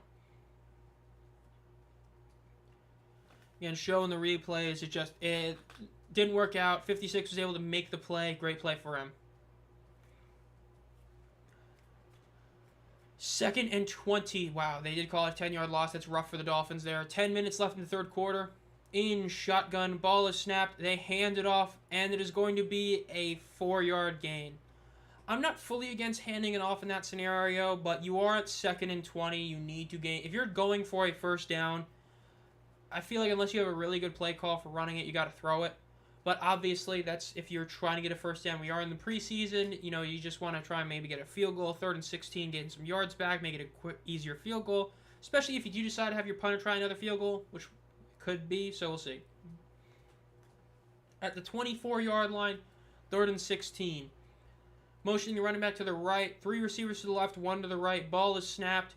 Wilson throws the check down. It's a bad throw. He threw it way too low, and he just wasn't able to make the catch. He did tip it back up to himself, but then kept bobbling it. Just an awkward play all around. Wilson needed to throw that a bit higher. And overall, though, it's 4th down. Wilson is still out there. I would assume they kicked the field goal, but we'll see. That wasn't as low as I thought it was. It still was a bit low, but that wasn't really that bad a throw. Just a little off, but not awful. Just didn't work out. 4th and 16. They are going for this. They're just saying, F it, it's the preseason. So let's see if they can make this. 4th and 16, they got to get to the 8-yard line. Ball is snapped. Wilson looks over to the middle of the field. He throws it deep. It is going to be caught. Massive, massive play. Wilson with another beautiful throw over the middle. And then Ezukanma ends up making a great grown man catch right there over the middle of the field. Brilliant play, first down for the Dolphins. Absolutely love to see that. Again, the pass blocking was really solid right there. Was able to prevent 92 from going around the edge to get it. And then 84 just took a big hit, was able to make it. Great play right there. Jumped up, caught it. And that was right on Lovely, wasn't it? Keni-H Lovely, I believe that was right on him, which hate to see for the Panthers, but is what it is. Now, first and goal from the 7-yard line. This should be relatively easy touchdown in theory, but it is the goal line. And they're running it to the right. It is another touchdown. The Dolphins get the second touchdown of the day. It is 14-6 after the free touchdown on the right side. Boone made it in. Massive play for them. 14-6 lead. They're probably going to go for 2 here, and if they make it, then obviously makes it into a really, well, tougher 2-score game. Even a PAT would make it a 2-score game, but is what it is. Just simple play design. Sometimes simplicity is key. Just did a nice little handoff to the right, and no one could catch him. Great play right there. Should be going for it, or going for the 2, I would assume. Yep, they're going to go for 2. Preseason, you already know your kicker. Why not? 3 receivers to the left, 2 to the right. Ball is snapped. And there's a flag. Not what you want to see there. They're going to go back about 5 yards. Yep, going to go back. This isn't a Washington. Hate seeing that. He's had such a great game. One of those simple penalties you just don't want to take, but hey, it is what it is. You know what I mean?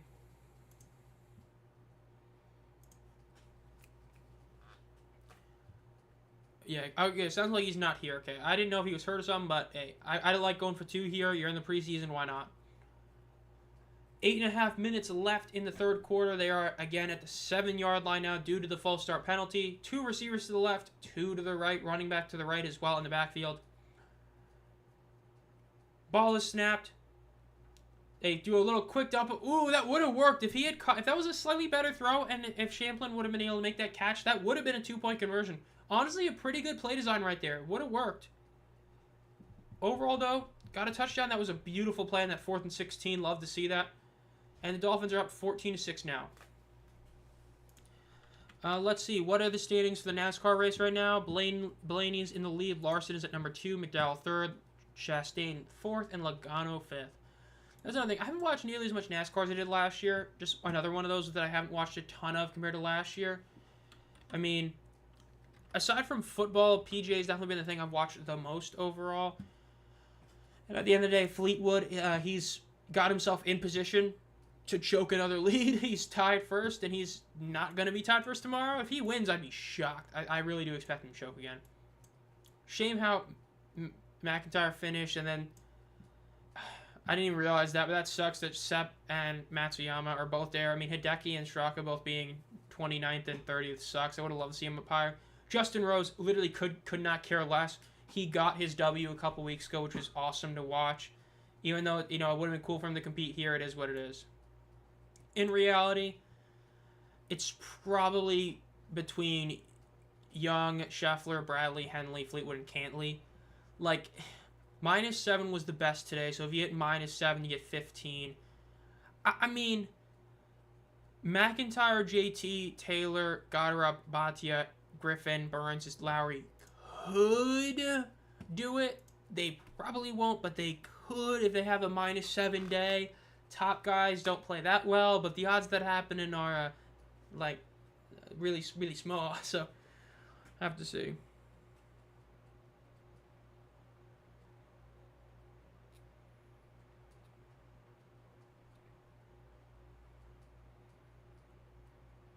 The Panthers.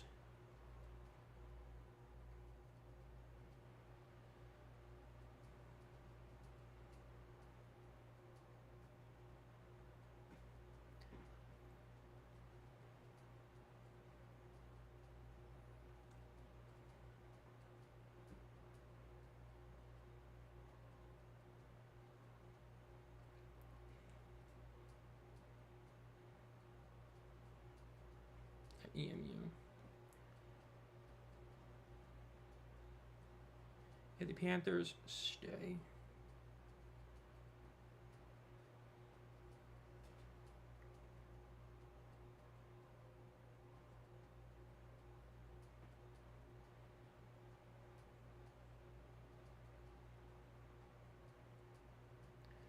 the new soccer field.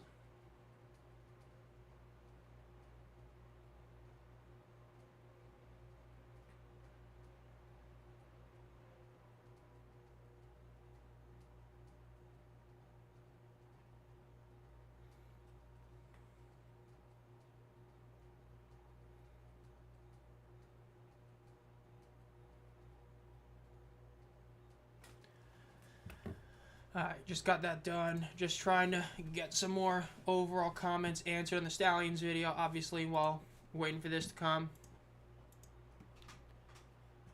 Scroll back over here. There we go, move over there.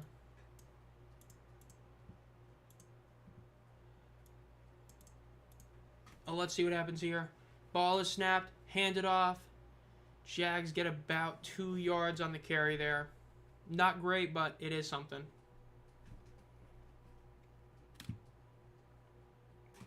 Second down for the Jags. Really is awkward how the Dolphins preseason score bug uses like the same color for the Jaguars and Dolphins. Like the Jags are a slightly darker shade of green, or I guess turquoise you could say. So it looks almost the same. It just really does not look good. Moving one receiver from the left to the right. They got the running back behind Hennigan. And let's see what they do here. 3 receivers to the right, 1 to the left.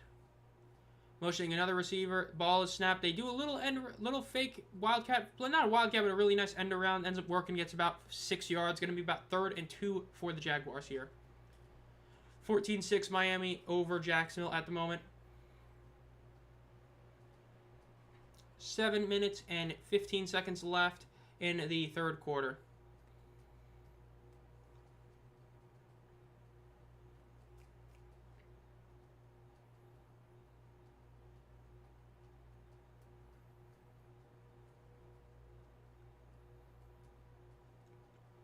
Seven minutes down to 3rd and 1. Give him a really generous spot here. The ball is snapped. They hand it off. And he cuts to the right. Makes a nice move to get the first down. And then keeps going. And he gets about 6 yards in the carry down at the 50-yard line. Really solid play right there. Was able to look. It looked like at first he could potentially be tackled right at the line of scrimmage. Was able to make a little move to go to the right. Was able to get that first down. Great play by him in the running back position right there. Love to see that. Yeah, he just ran over a guy and was able to get the first down. And then some. Chargers 49ers game just started, which is wild.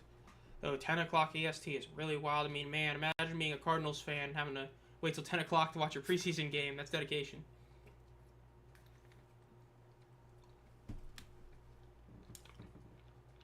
Two receivers on both sides of the ball, running back behind him. They're doing a lot of plays under center here. Rolls to the left. It's a catch, and it's about 8-yard gain. That looked to be a pretty, little yard gain, but then was able to move forward. I like this. I like seeing a lot of plays under center. We don't see that a ton really anymore with how teams play, with the idea being that in shotgun is better. It's looking pretty solid for the Jaguars so far. Love seeing that. Bills up 17-10 at the half against the Buccaneers. Milroe had a decent performance, 13-24 for 148 and a touchdown. Not great completion percentage-wise, but solid yards-wise. Under center again, ball is snapped. Fake the handoff. He's going to look over the middle. He's throwing a deep ball. It's a deep pass, and it is incomplete. Too far. Oof. Bit too far. If he was about a little bit shorter, would have been a beautiful pass, but it is what it is. My friend tells me he has a 1972 Dolphins Greasy, Warfield, and Zonka jersey. He was offered $2,000 for all 3. Wow. That's pretty wild. I know my dad has I don't know what year, but an older hat that people have asked him about. So if they're asking about a hat, I could only imagine how much a Dolphins... I mean, a Larry Zonka jersey from 72, I know, man, Dolphins are going to kill for that. That's really sick. What a team. I've been trying to get him all the rookie cards, little by little, because, a couple of them, Greasy's a bit expensive. Zonka really isn't, but then Warfield's pretty expensive, and Nick Bunikani is pretty expensive because they're from the Philly years. So far, I've got a couple of linemen. I got Larry Little. I forgot one of the other ones. I think I got all 3 running backs now: Murky Morris, Jim Kick, and Zonka. I think I got 1 or 2 others. I got a decent amount. I'm trying to probably get 1 or 2 more for Christmas. Yeah, build a really cool set for him. But That's the Zonga jersey is really cool. That's really sick. I still like when players are on weird teams. So if I were like to be able to have one, I'd rather the Marcus Allen KC jersey that you got because I think that's cooler. Because that's just such like a weird sight, but a funny one. But yeah. 3rd and 7 for the Jaguars. They're in shotgun this time. 2 receivers to the right. 2 to the left. The running back 2 is left in the backfield. Ball is snapped. Hennigan looks to the middle of the field. He rolls up in the pocket. And he gets tacked at the line of scrimmage. Honestly, that was a pretty solid decision by him. He felt the pressure caving in and ran. He just wasn't fast enough. If he was a little bit faster, he would have been able to avoid that sack and gain at least like 3 yards. So I do like the decision by him. He saw the pressure coming or felt it and ran, but he just wasn't fast enough. You got to go for it here. I mean, number one, from a pure point perspective, you are down by 8, but mainly because, you know, it's a preseason game. You got 4th and 6. They're punting. That's weak. That's a weak play right there. They punted. Is a 65-yard field goal? Yeah, that should get the field goal done. Fair catch at about the 13-yard line for the Miami Dolphins.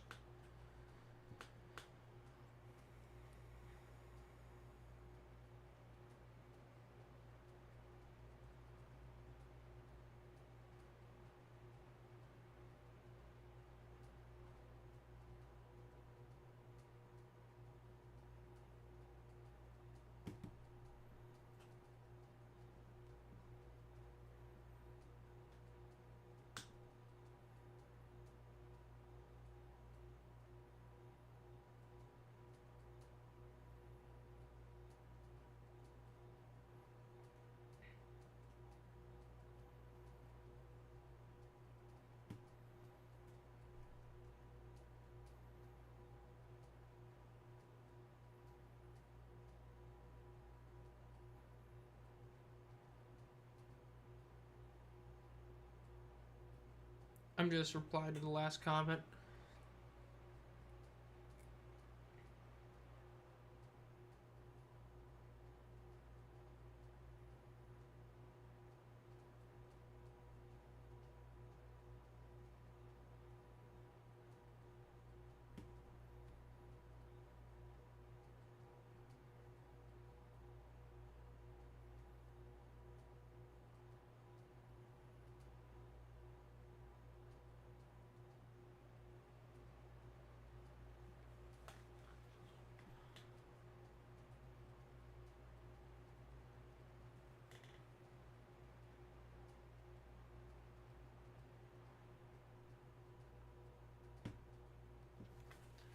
Some of these ads are so bad. Like, I do know somebody that has, like, Alzheimer's, and some of these Alzheimer's ads are, like, so not true.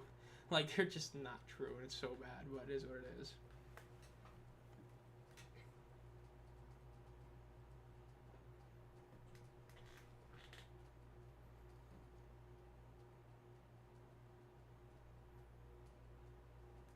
That screen just went black. Oh, it was just the NFL Network bugging out.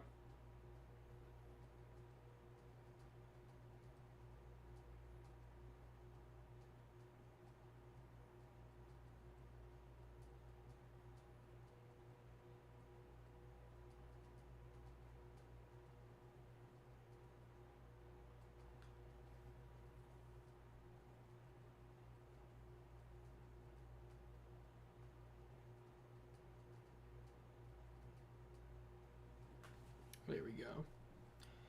Please tell me I can take a break from replying to comments. Yay, I can. Ernest Biner. Oh no. If you know, you know. The fumble against the Broncos. They had a couple of games like that, but yeah.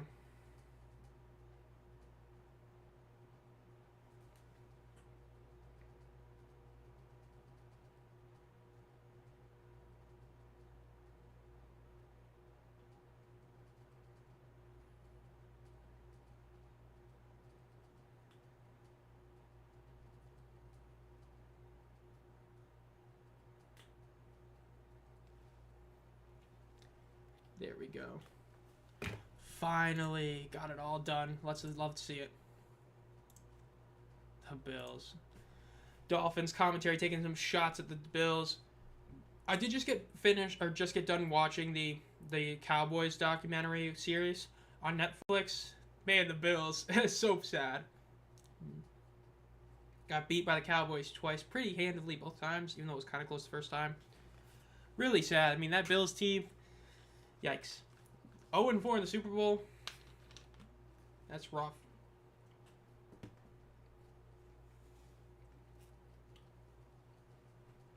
And another penalty we're seeing. This time, Quinn Ewers is in at quarterback. False start penalty. They're going to be 2nd and 20 now.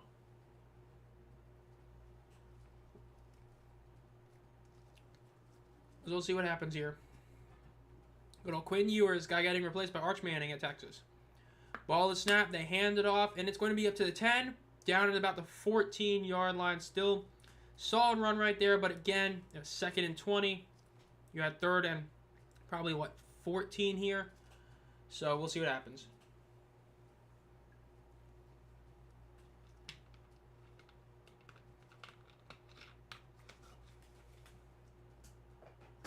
Oop, dropped that. 3rd and 9. Wow, okay, there's a bit more than I thought, but 3rd and 9. Let's see if they can get this. 3 minutes left in the 3rd quarter. Ball is snapped. Looks in the middle of the field. Throws it over the middle. It is caught at about the 34-yard line. Huge play for the Dolphins right there. Sup, T-Dog? Yeah, it's been a minute, but hey, doing pretty good. Did a league challenge earlier today. Didn't do too good. Got a Ruger Wrangler yesterday. Gotta get some hay stuff so I can go shooting out back in some not here, but somewhere I know has like a ton of land out back. So gonna get some stuff so I can do some target shooting and all that.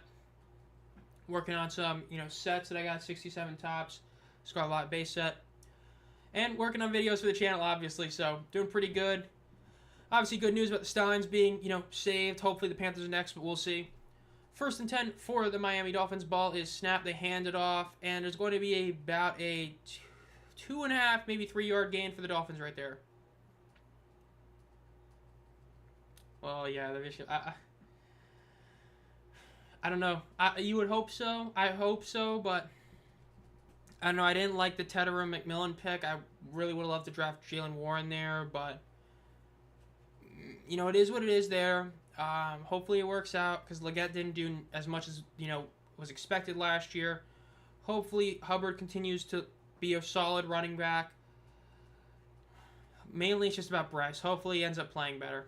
The Dolphins hand it off, and it's going to be about a yard, maybe yard and a half gain right there. Nothing crazy, but still something. Going to be 3rd and about 6. Let's see if they can pull this off. This play, it's going to be about a minute left in the third quarter. Dolphins are up 14-6.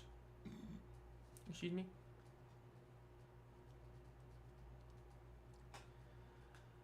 14-6. Quinn Ewers still wild. Dayton Wade, man, when you see the preseason injury reports, it's so many people. It's just wild. Quinn Ewers in shotgun. Ball is snapped. Looks to the right. Throws. It is caught, and he gets taken out of bounds about 2 yards shy of the 1st down marker. But if you've been watching this game, you know what's about to happen. They are going to go for it. Mike McDaniel is just saying go for it every single time. So I'd imagine they're going to go for it here as well, especially with Quinn Ewers in now at quarterback instead of Zach Wilson. Well, we'll see.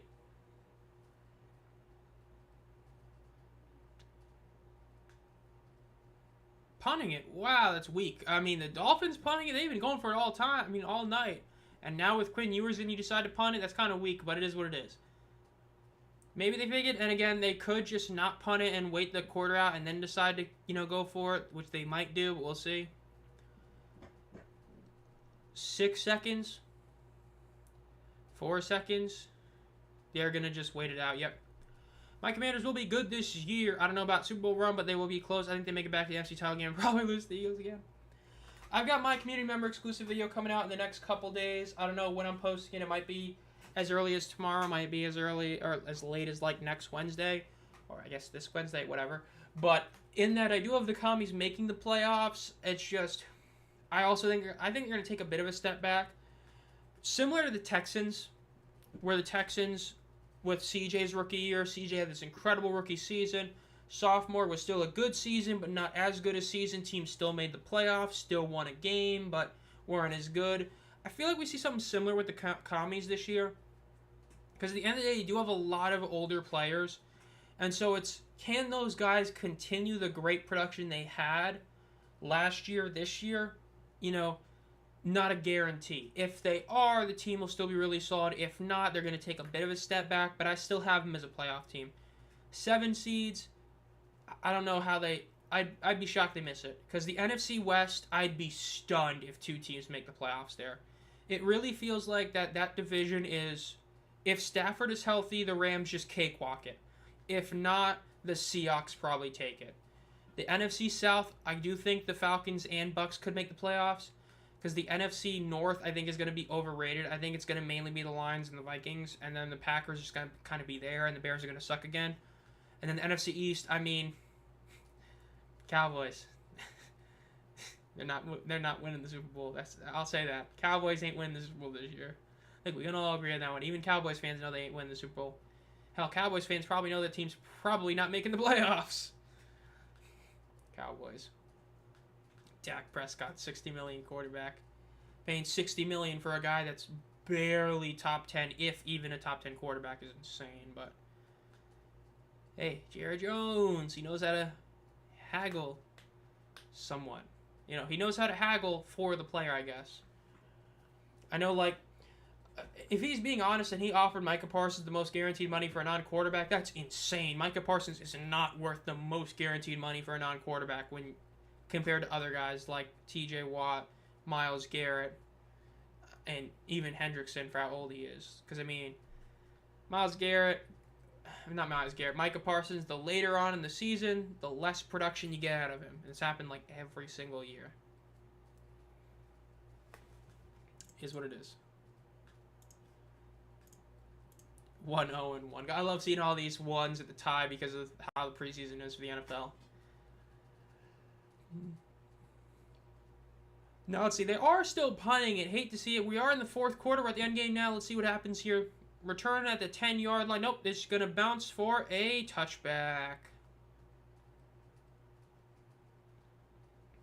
So let's see if the Jaguars can do something here. They've looked good in spurts on the offense. They just haven't been able to put off a consistent drive. Because every time they do, they make some really bad mistake, and it just ends up costing them that drive. But we'll see. As for the Dolphins, I mean, the guys who have looked really good for the Dolphins are probably being pulled. I don't think Washington's going to play that much at this point. Obviously, Ollie Gordon already got taken out. And then they're down to Quinn Ewers at quarterback, but we'll see. So obviously for the UFL stuff being concerned, we're going to have, cut day is on Tuesday, so expect a video on who makes it to the active rosters next week later on, but yeah. Not in touch with reality. Jerry Jones. Dude, that docu-series really did not make him look good, honestly. They do some motion, they hand it off again, doing a lot of plays under center. Nice little cut, but too much pressure. It's going to be a 3-yard loss. Because in the docu-series, it really did make Jerry look like somebody who's really power hungry, and it really made him look bad. Like, him trying to legitimately take credit for that team winning the Super Bowl those 2 times. Like, bro, you ain't the head coach. I mean, come on, man. And so, he looked bad. Barry Switzer looked good. Aikman, I don't think, looked that great. Like, when every player is saying how much they loved Barry Switzer, and then you're saying you hated him, and you still did win a Super Bowl with him. You know what I mean? They throw over the middle. It is going to be caught for about a 7-yard gain. It's going to be about 2nd and 5. Might be 2nd and 6. They give him a bad spot, but probably 3rd and 5, my bad. Yeah, Jones did not look good in the docuseries. And I mean, obviously, the last few years. I mean, hiring Brian Schottenheimer as a head coach is the ultimate, like, I am not trying to win. You do not hire Brian Schottenheimer to be your head coach in 2025 for the Cowboys unless you, like, come on. Really? That's so bad. I would have rather them, like, if the Texans had actually hired McCown that one year, that would have been more understandable than this decision, honestly. But Jerry Jones, ball is snapped, throws over the middle again. It is caught, but he's not going to get the first down. He never reached over there. This should be ruled short by about half a yard. Ooh, and there is a Dolphin defender down. Oh, he's slow to get up. He's down. He's trying to get up. But yeah. Let's see. Ooh, might be some sort of concussion or something. I mean, he hit him like with his head pretty much. Not what you want to see for the Dolphins.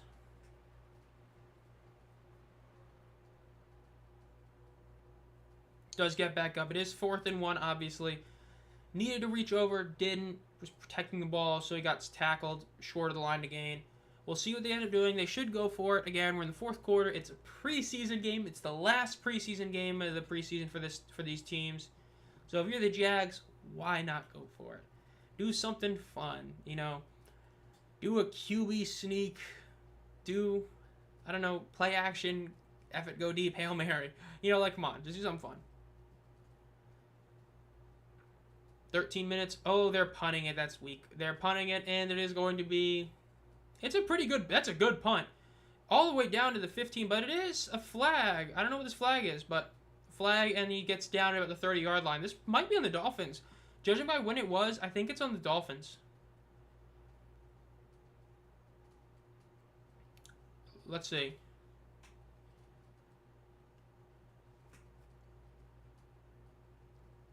Waiting for them to call it, but I think it's on the Dolphins.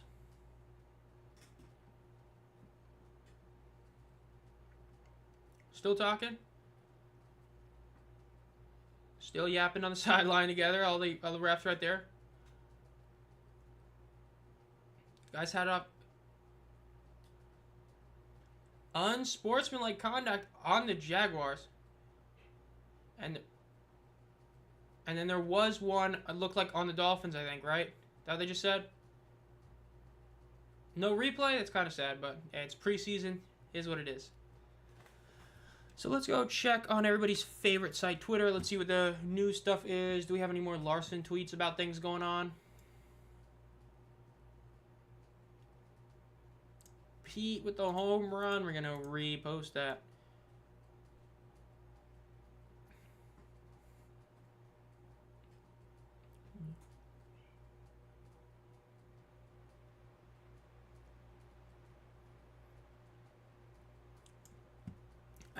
I still can't believe Sun is in the MLS.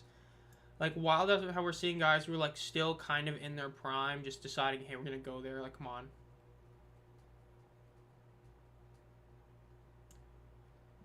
Shiloh Sanders got ejected. That's wild.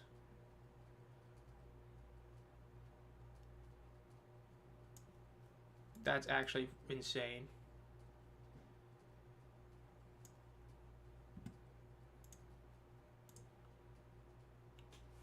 Is that number 1 on trending? Larson, what did he do? Oh, he caused the big crash? Okay. Oh, I just saw the crash. Wow, that's pretty wild.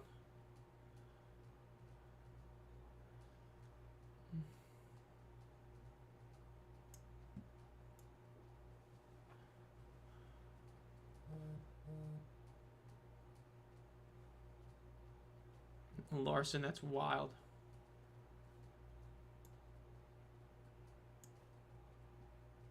Oh, he won the opening stage too? Okay. Sanders is number 4. Oh no, Shiloh. Why did you get ejected? That's bad. Wish we had Ghetto Gronk. Shame. We'd have some fun ones for this.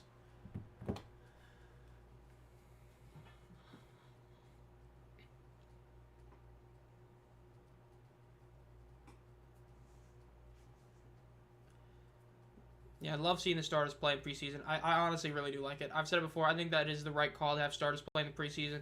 Yes, injuries happen, but newsflash, they happen in the postseason. It just, you can't do what the Jets did with Mark Sanchez, where you have like backups and starters. You have to have your starters out there. I think that is the right thing to do, is put your starters out there for at least a couple of series, just get them, acclimated back to actually playing real games, or as real a game as it gets before being the real official game. But yeah, what do the Dolphins do here? They're gonna get the ball at about the 45-yard line. They hand it off and they try to cut in the middle. Ends up getting about 2 yards on the carry right there. decent, not great first down play, but it is what it is.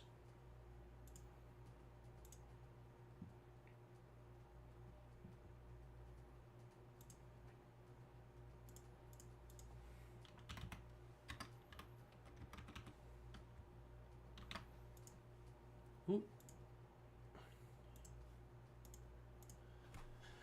2nd and 8 for the Dolphins, 14.5 minutes left. Most of the receivers out to the right side. Ball is snapped. Ewers throws to the right, and it's a wildly overthrown pass. Or not wildly overthrown, but it's an overthrown pass that he was able to still come down with a nice one-handed catch. Gonna be a short third down, probably 3rd and 2, 3rd and 1.5.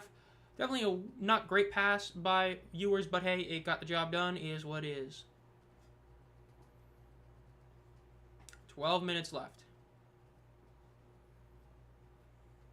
14-6. Jalen Phillips, yeah. Back-to-back bad injuries. Definitely sucked to see for him. I mean, that Dolphins defense, man, took a lot of injuries. Ewers throws to the left. It is caught. Goes to the first down. Gets to the 40. Goes out of bounds. So they get the first down there. Good place for the Dolphins.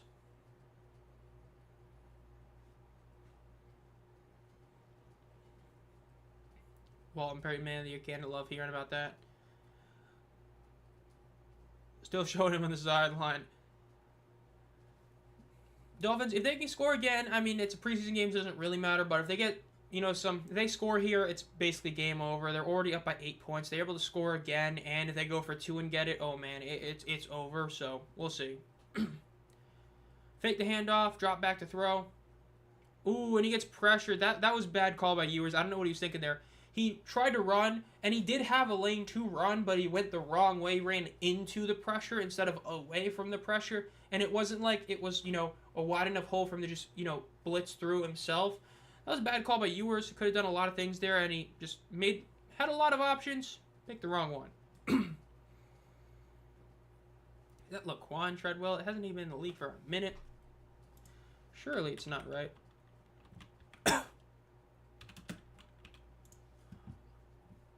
Oh my god, that was Laquan Treadwell. That's insane. I didn't even know he was still in the league. Hand it off to the right. Gets about 5 yards on the carry. Going to be about 3rd and 12.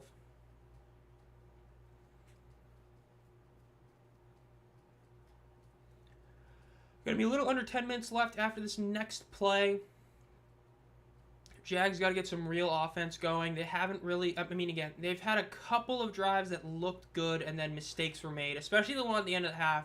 Yes, they still got the field goal, but that drive was one of those drives from a preseason perspective really was bad. They had a lot of time left and they just wasted it. And, yeah. 3 receivers to the left, 2 to the right, ball is snapped. Pass to the left, and it is to nobody. Man. And just bad throw. 4th down, they're going to be kicking it here. Let's see. You'd assume they're kicking it if they're doing it here. It's going to be a long kick, but I mean, they don't have Sanders, right? So we'll see.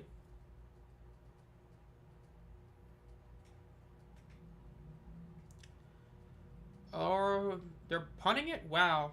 Okay, so they do punt it there. And it's going to be fair caught at about the 16-yard line for the Jaguars. Let's see if the Jaguars can score here again with under 10 minutes left. You aren't in must-score touchdown territory, but you are in borderline like must-score a field goal territory here. So let's see if we can get it.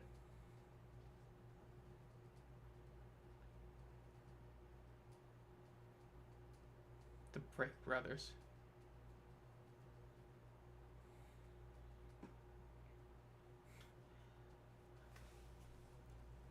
Back to the Twitter sphere. Jake Paul fighting again. I can't believe that. I still can't believe he's actually ranked. Like a ranked fighter is insane.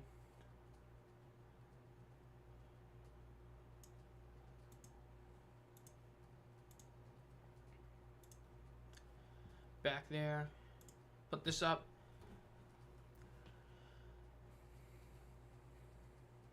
Did you get a DM? Oh, no, just that.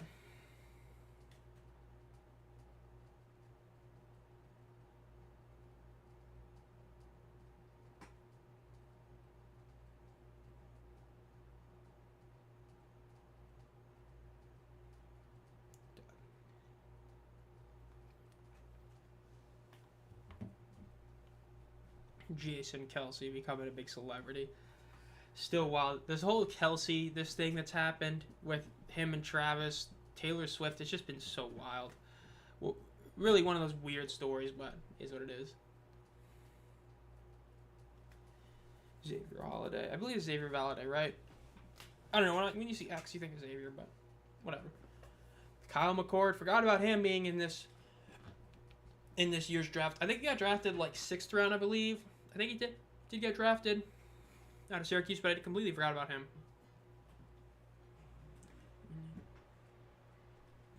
Washington Commanders. I still keep... That's such a bad name. They've got to get rid of that name.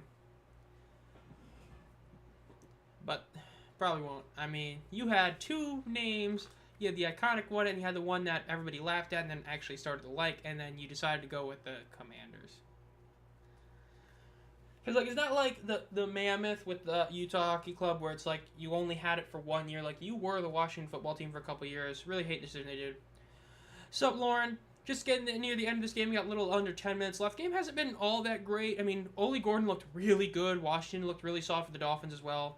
But the Jags' offense has just been really just aggravating to watch is the best way to put it. Where when they do have good drives, they'll make really poor mistakes, like an awful snap or terrible use of timeouts, and it just doesn't work. We'll see if they can put something up here. Hand off the ball, and they do get a nice run. That's about an 8-yard run right there. I do like that the Jaguars are doing a lot of under center stuff. You love seeing that. But it's just, I don't know. We'll see if they keep this up. Because, again, I wouldn't be shocked if this next play is a false start or a delay of game or an interception, which we really haven't seen that. I don't think I've seen a single interception this game now to think about, which is pretty wild for preseason. But it is what it is. Down to 9 minutes left in the ball game. Jacksonville is down by 8, so we'll see if they can get a touchdown and a 2-point conversion to tie this game up, or at least a field goal. Maybe Cam Little kicks a 65-yarder. We'll see. Ball is snapped. Throws it over the middle. It is caught. Ooh, and it gets knocked out. It's going to be an incomplete pass. That was a huge hit that was able to knock that ball loose. That would have been a really nice first down catch. Instead, it is an incomplete pass. Oh, a Dolphin defender might be down. Again. See the replay. Ooh, yeah, that probably is not a catch. It almost was, but yeah. Yeah, nah. He only got, I mean, 2 steps should be considered, but apparently it's not, so not a catch. But 3rd and 2. Let's see if they can get it here. He could run the ball here. Wouldn't be against that. Or play action pass wouldn't be a bad idea here, or even just a read option. Dolphins challenging this?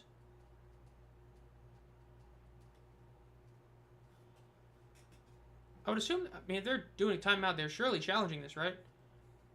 I used to live in Jacksonville. I don't think I've ever been to Jacksonville, honestly, because whenever I've been to Florida, it's usually just to Orlando. But I've never been to Jacksonville. I just know it probably would have been hot down there in the, summertime, and yeah. But the Jaguars, yeah, this Jaguars team, I'm not super sold in this Jaguars team. I'm mainly because I'm not sold in Trevor. I never really was a Trevor Lawrence believer, and I've never watched a game and been like, man, he's impressive. Even the comeback against the Chargers, I more so viewed that as, wow, Justin Herbert isn't that guy. But yeah. 2 days and 120 plus. 120 plus. Ooh. They do a little dump off screen, and it does work. They get about 5 yards, only needed 2, so it's a first down for the Jacksonville Jaguars. If you're the Jaguars, in theory, if you're actually playing to win this game, you want to score probably with at least 5 minutes on the clock, so then Miami can, do what they want to do, and then you get the ball back for sure. It was not. I mean, even in NC, the heat is rough, but I couldn't imagine being in Florida. My God. Dolphins defender down. Hate to see that. Second defender that's legit down for them. But I think the first guy was either just, knocked down or just, you know what I mean? Not like awful, but this could be bad. Peyton Manning commercials. Peyton Manning showing them all these dang commercials now. Absolutely wild. But it is, it is what it is. I'm just going to my live thing. It does not need to be this whole thing, YouTube. Come on. I mean, OBS. You don't got to act like, oh, man, I'm, like, killing my computer doing this. Like, come on, man. Scroll down. Nothing good here. Ooh. I swear, man, sometimes when you've been on YouTube, like, a channel like this for, like, over 2 years, and I'm saying over 2 years because that's, like, when you really realize it, and you see, like, publicly subscribed to for over a year, and it's somebody that you, like, feel like you just saw, like, a couple months ago, you realize, like, dang, you've been around the channel. You've been doing this for a while. Like, some people, when I see and it says, like, they've been subscribed publicly for, like, 2 years, I'm like, dude, really? It feels like just yesterday that, you know, popped into the channel. Just, it's wild.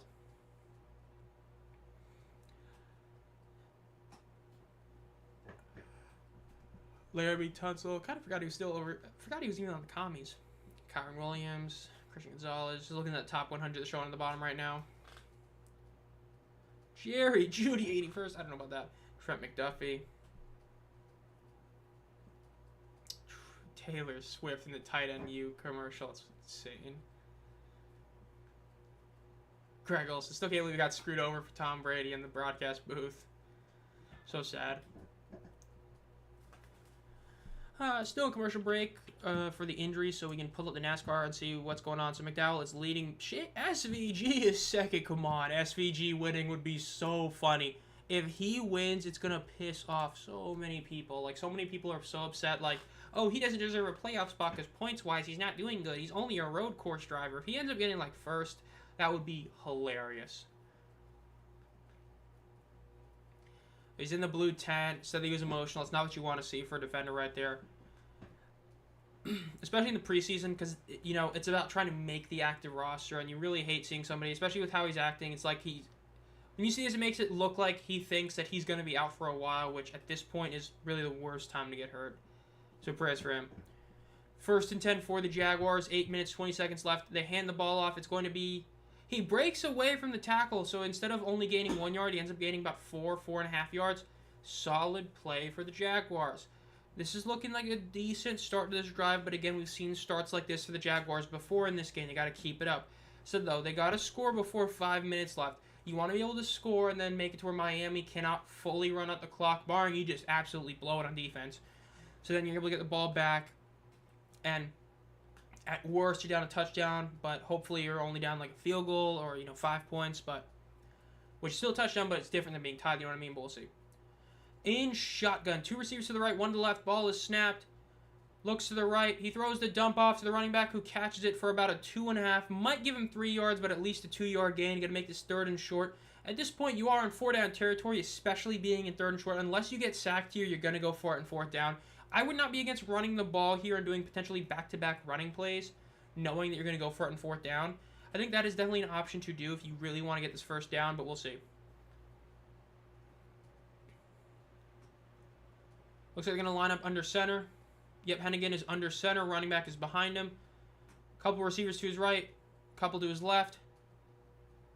Everybody is lined up pretty close to the actual line of scrimmage. They do hand it off. Love that play call. It's a 1st down. Gets about 7 yards. I love that play call. We've seen that a lot, especially in the live streams did last year, where a lot of teams will try to get cute with things instead of doing the just basic correct call. In that scenario, you just run it under center. You just go down their throat, and in that scenario, it worked. You got 7 yards, and you only needed 2. Great play for them. Now there's 6.5 minutes left. You got to start speeding this up a little bit. You want to make sure that you get the ball at least 1 more time. And so you got to just go. You're not going to eat up 6.5 minutes with time, so you want to go a bit faster, but we'll see. They're at the 45-yard line in their own territory, so still got about 55 yards to go. Ball is snapped. Hand it off again. But it gets about 2.5 yards. That scenario, I wouldn't have gone for a run there. But, you still gained a couple yards, so it's good. Dolphins' first 4 games, Colts, Patriots, Bills, Jets. If the Dolphins want to be a legit team, they got to go 3-1 in that stretch. They got to lose to either New England or Buffalo, and they got to beat New York and Indy. They go 1-1 against the Patriots and Bills, and then go 2-0 against the Colts and Jets. Could be talking. If you're going to lose one game, you want to lose to the Patriots in that scenario because you don't think they're going to win the division. You'd rather beat the Bills. We'll see. It's a pretty interesting start for them in the season. Throw over the middle. It is going to be caught for about a 4-yard gain. Going to make this about 3rd and 3. Not perfect scenario to run it back to back, but you could. Honestly, a play action wouldn't be bad here. Do a play action under center call. Make them think you're going to just run it down their throat again, do a play action, and do a little like dump off to the right. Wouldn't be against that. They're going to line up in shotgun though. 2 receivers on both sides of the ball. Still looks like a running play. So let's see, is this play action? Ball is snapped. It's just a straight up throw. Throw to the right, and it is caught. Solid play call. Again, just make a quick throw to the right side. Love that. Get the first down. They're at 5 minutes now, so they are eating up a lot of clock here. And so, remember, they are down 8. They got to get a touchdown and get a 2-point conversion. So they're not really in the perfect scenario to be milking the clock out like they are. Because the worst thing you could do is only score a touchdown and then give Miami like 2-3 minutes to either eat up the clock or get a field goal. Not great use of time, which again, as I mentioned at the end of the half, we saw with Cohen. Mismanaged timeouts earlier. And we're seeing something similar here. Ball is snapped. Fakes the handoff. Throws to the right to the running back, who almost breaks the tackle, but does get brought down by his ankle. It's going to be about a 3.5-yard gain. Going to be 4:20 left in the fourth quarter. Still 14-6 Miami over Jacksonville. Going to be 2nd and 7 now.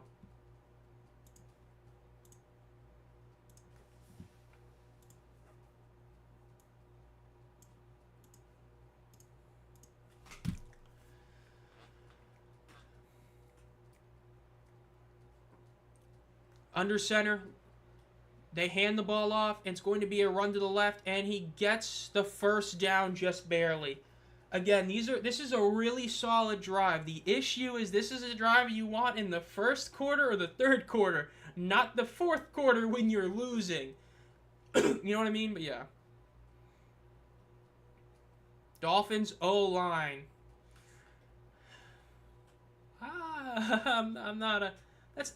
I'm not fearing that O-line. I'm just gonna say that. I'm not fearing that O-line. 1st and 10 for the Jaguars. 3 minutes and 18 seconds left. Ball is snapped. They fake the handoff. Hennigan fakes the throw. He's rolling to his right. He's still rolling. There's a flag. Could be offensive holding. Goes out of bounds for a 2-yard loss. And there's only 3 minutes and 4 seconds left. Holding on the offense, 10-yard penalty. That's a bad penalty to take there. You lose 10 more yards. You only got 3 minutes left. You only have 2 timeouts left as well. You only stop the clock 3 times if you count the 2-minute warning, but you also have to get rid of the ball before the 2-minute warning. You are in a potential scenario where you may be forced to legitimately kick the ball like a field goal before 2-minute warning on 3rd down. But we'll see. 1st and 20. They're backed all the way to their own, or to the Dolphins' 43-yard line. You hate seeing that. In shotgun, they got to make a nice pass here. 2 receivers on both sides of the ball. Ball is snapped. They hand it off, and it's only going to be about a 4-yard gain. You got to be quick here. You got to get the next play up really quick. You got to make this quick. Darren Waller being back. So wild, the Darren Waller saga.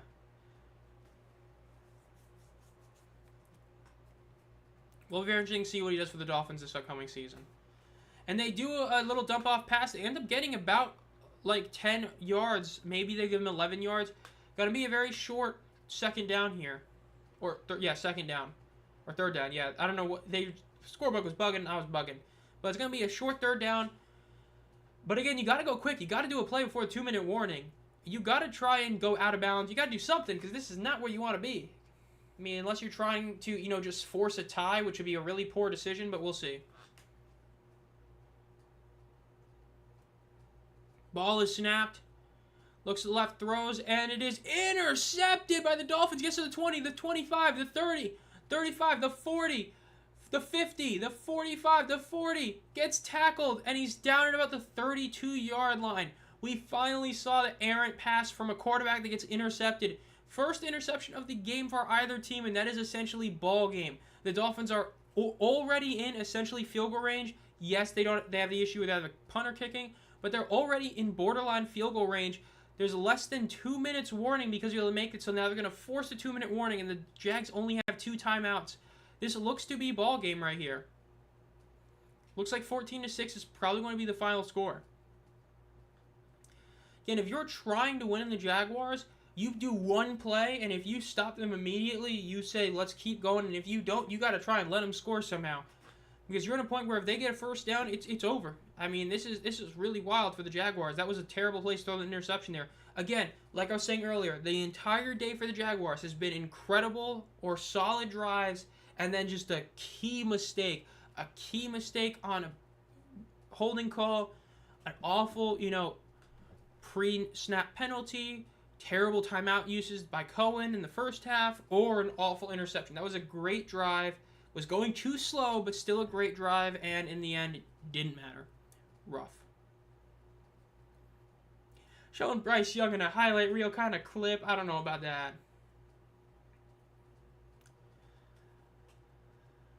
Audric Estime having 45 yards rushing on 8 rushes for the Broncos earlier today. Starbucks coffee. I can't. Starbucks. Like, I can't imagine going and spending like $15 for a cup of coffee. Like, at that point, just make your own coffee. Come on. It ain't that deep. You know what I mean? Jameis. Love seeing a Jameis commercial.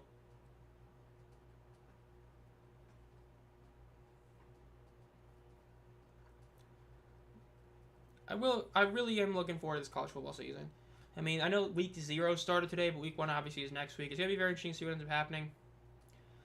See, because I know they kind of changed the format for the playoffs, and I'm not the biggest fan of it, because it's making it sound like they're trying to make 3-loss SEC teams, like, almost a guarantee for the playoffs, which I'm fully against. Like, with college football, like, dude, I don't care if you're in the Big Ten or whatever. If you go, like, 11-1, versus a 9-3 SEC team, like, you're really saying that 3 losses were against good teams versus the 1 loss against a bad team. Like, dude, it's 1 loss versus 3 losses, and as you saw last year, they tried to put in teams that lost to bad teams in the playoffs from the SEC. So we'll see. I can't spell. To my Dolphin fan friend, I said, Seattle down. It's only preseason. Settle down. It's only preseason. Hey, that is true. It is only preseason, but Ole Gordon looked really good. Washington looked really good. I would be worried about your O-line. The O-line did not look that good in that first, beginning of the game. But, man, Ole Gordon looked really good in this game, so that's definitely a good thing for him. Geno! I can't wait to watch the Raiders. I really think they're going to be good. Geno Smith with the Raiders. Pete Carroll, I think is going to be a really fun team to watch. And G&T, ooh, man. Gonna be a good team.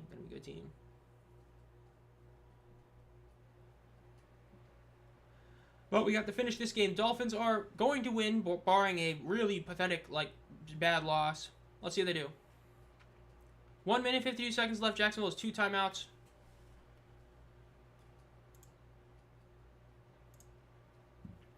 We got a bot in here again. So you know what we do with bots. We hit the put user in timeout for 5 minutes.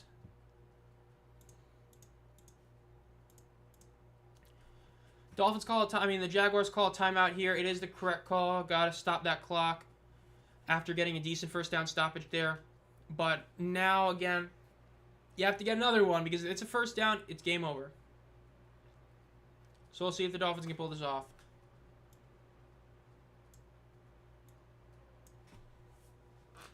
I forgot we got to deal with the commercial break because of the timeout. Is what it is, though.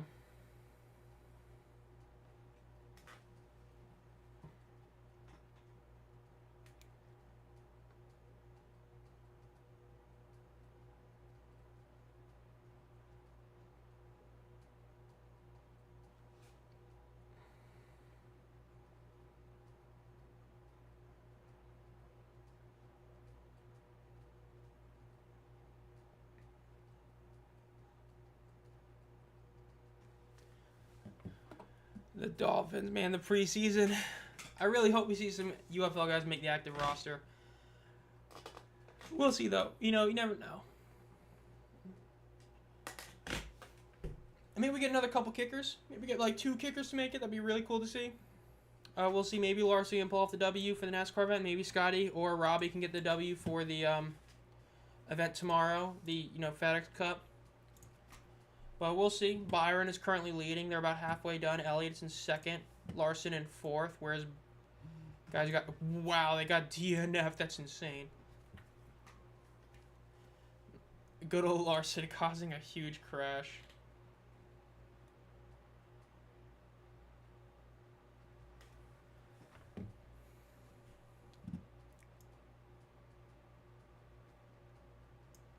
Dude, how long is this commercial break? My goodness. Easton Stick.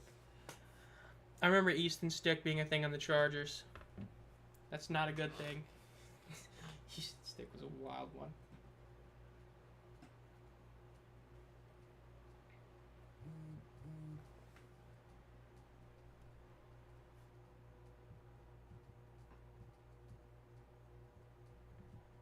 Put that emoji, there we go. Post-game press conferences afterwards. See Coach McDaniels talk about the football, talk about the team, how good are they going to do this season, because I do not think the Dolphins are going to be that good this year. They're going to be okay. I think they're going to be okay. I don't think they're going to be great. I don't think they're going to be bad. Like to Gary's friend, I think they're going to be an okay team. Throw, it is a first down. That should be ball game right there. First down for the Dolphins. Really, really just nice basic little dump off kind of pass. And that's game. Jags only have one timeout left. They're not even calling it. So the final score will be 14-6. Miami wins over Jacksonville. Really boring game we got here for this first stream of the 2025 NFL season. But, what are you going to do? It was a poor game, is what it is, though.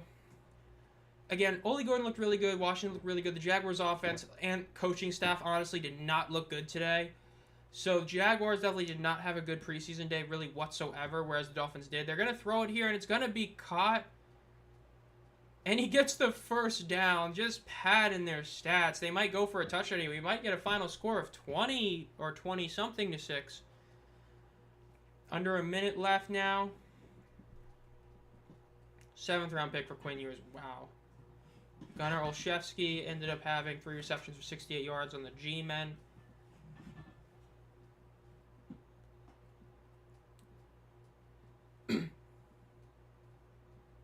Who called the timeout there? Looks like McDaniel did. First and goal, though.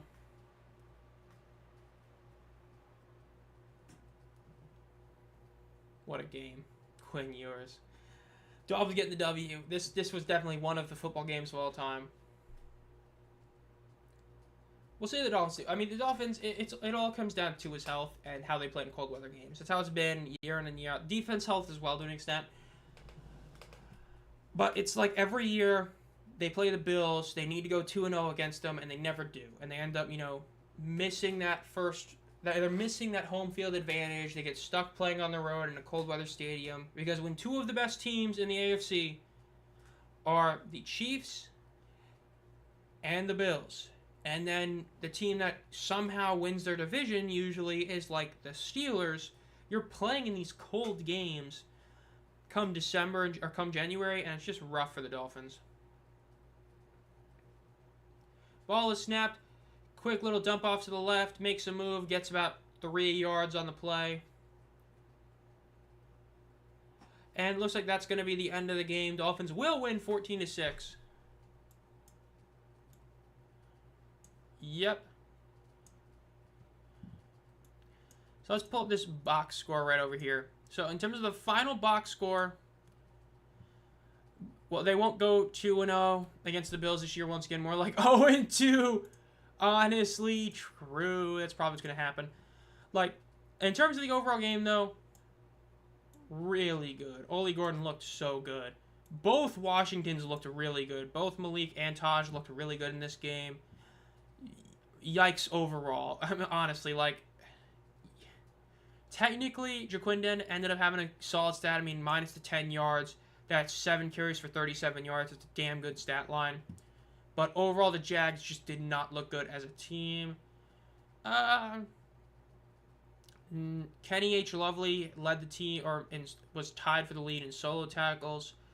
Did get beat a couple times. We'll see what ends up happening. Maybe he makes the roster. And then the Dolphins, I mean, they ended up finishing with 3 sacks, 4 TFLs. They looked solid. D. Eskridge, he's still around. Well, we'll see. Overall, this is a fun one to do. I mean, a couple guys weren't able to make this because, random Saturday night stream only had like 1 day's advance of this. But, again, probably going to try and stream every other week. Might sometimes be like every 3 weeks, but I'm trying to do every other week. Don't know for sure. In terms of upcoming videos, obviously I have my 5 performances from this preseason week come out probably Monday or Tuesday. And then later in the week, I'll have a video covering the guys that did make the active roster from the UFL. And then the week after that, I know one of the videos will be the top 5 disappointments from the 2025 UFL season. Wouldn't be shocked if we get some sort of news about something regarding like the Panthers or relocation or Columbus. I wouldn't be shocked if we get it in the next week or two, considering we are still, like, this is the buffer from the, preseason to the season to get like that 2-week break kind of, so we'll see.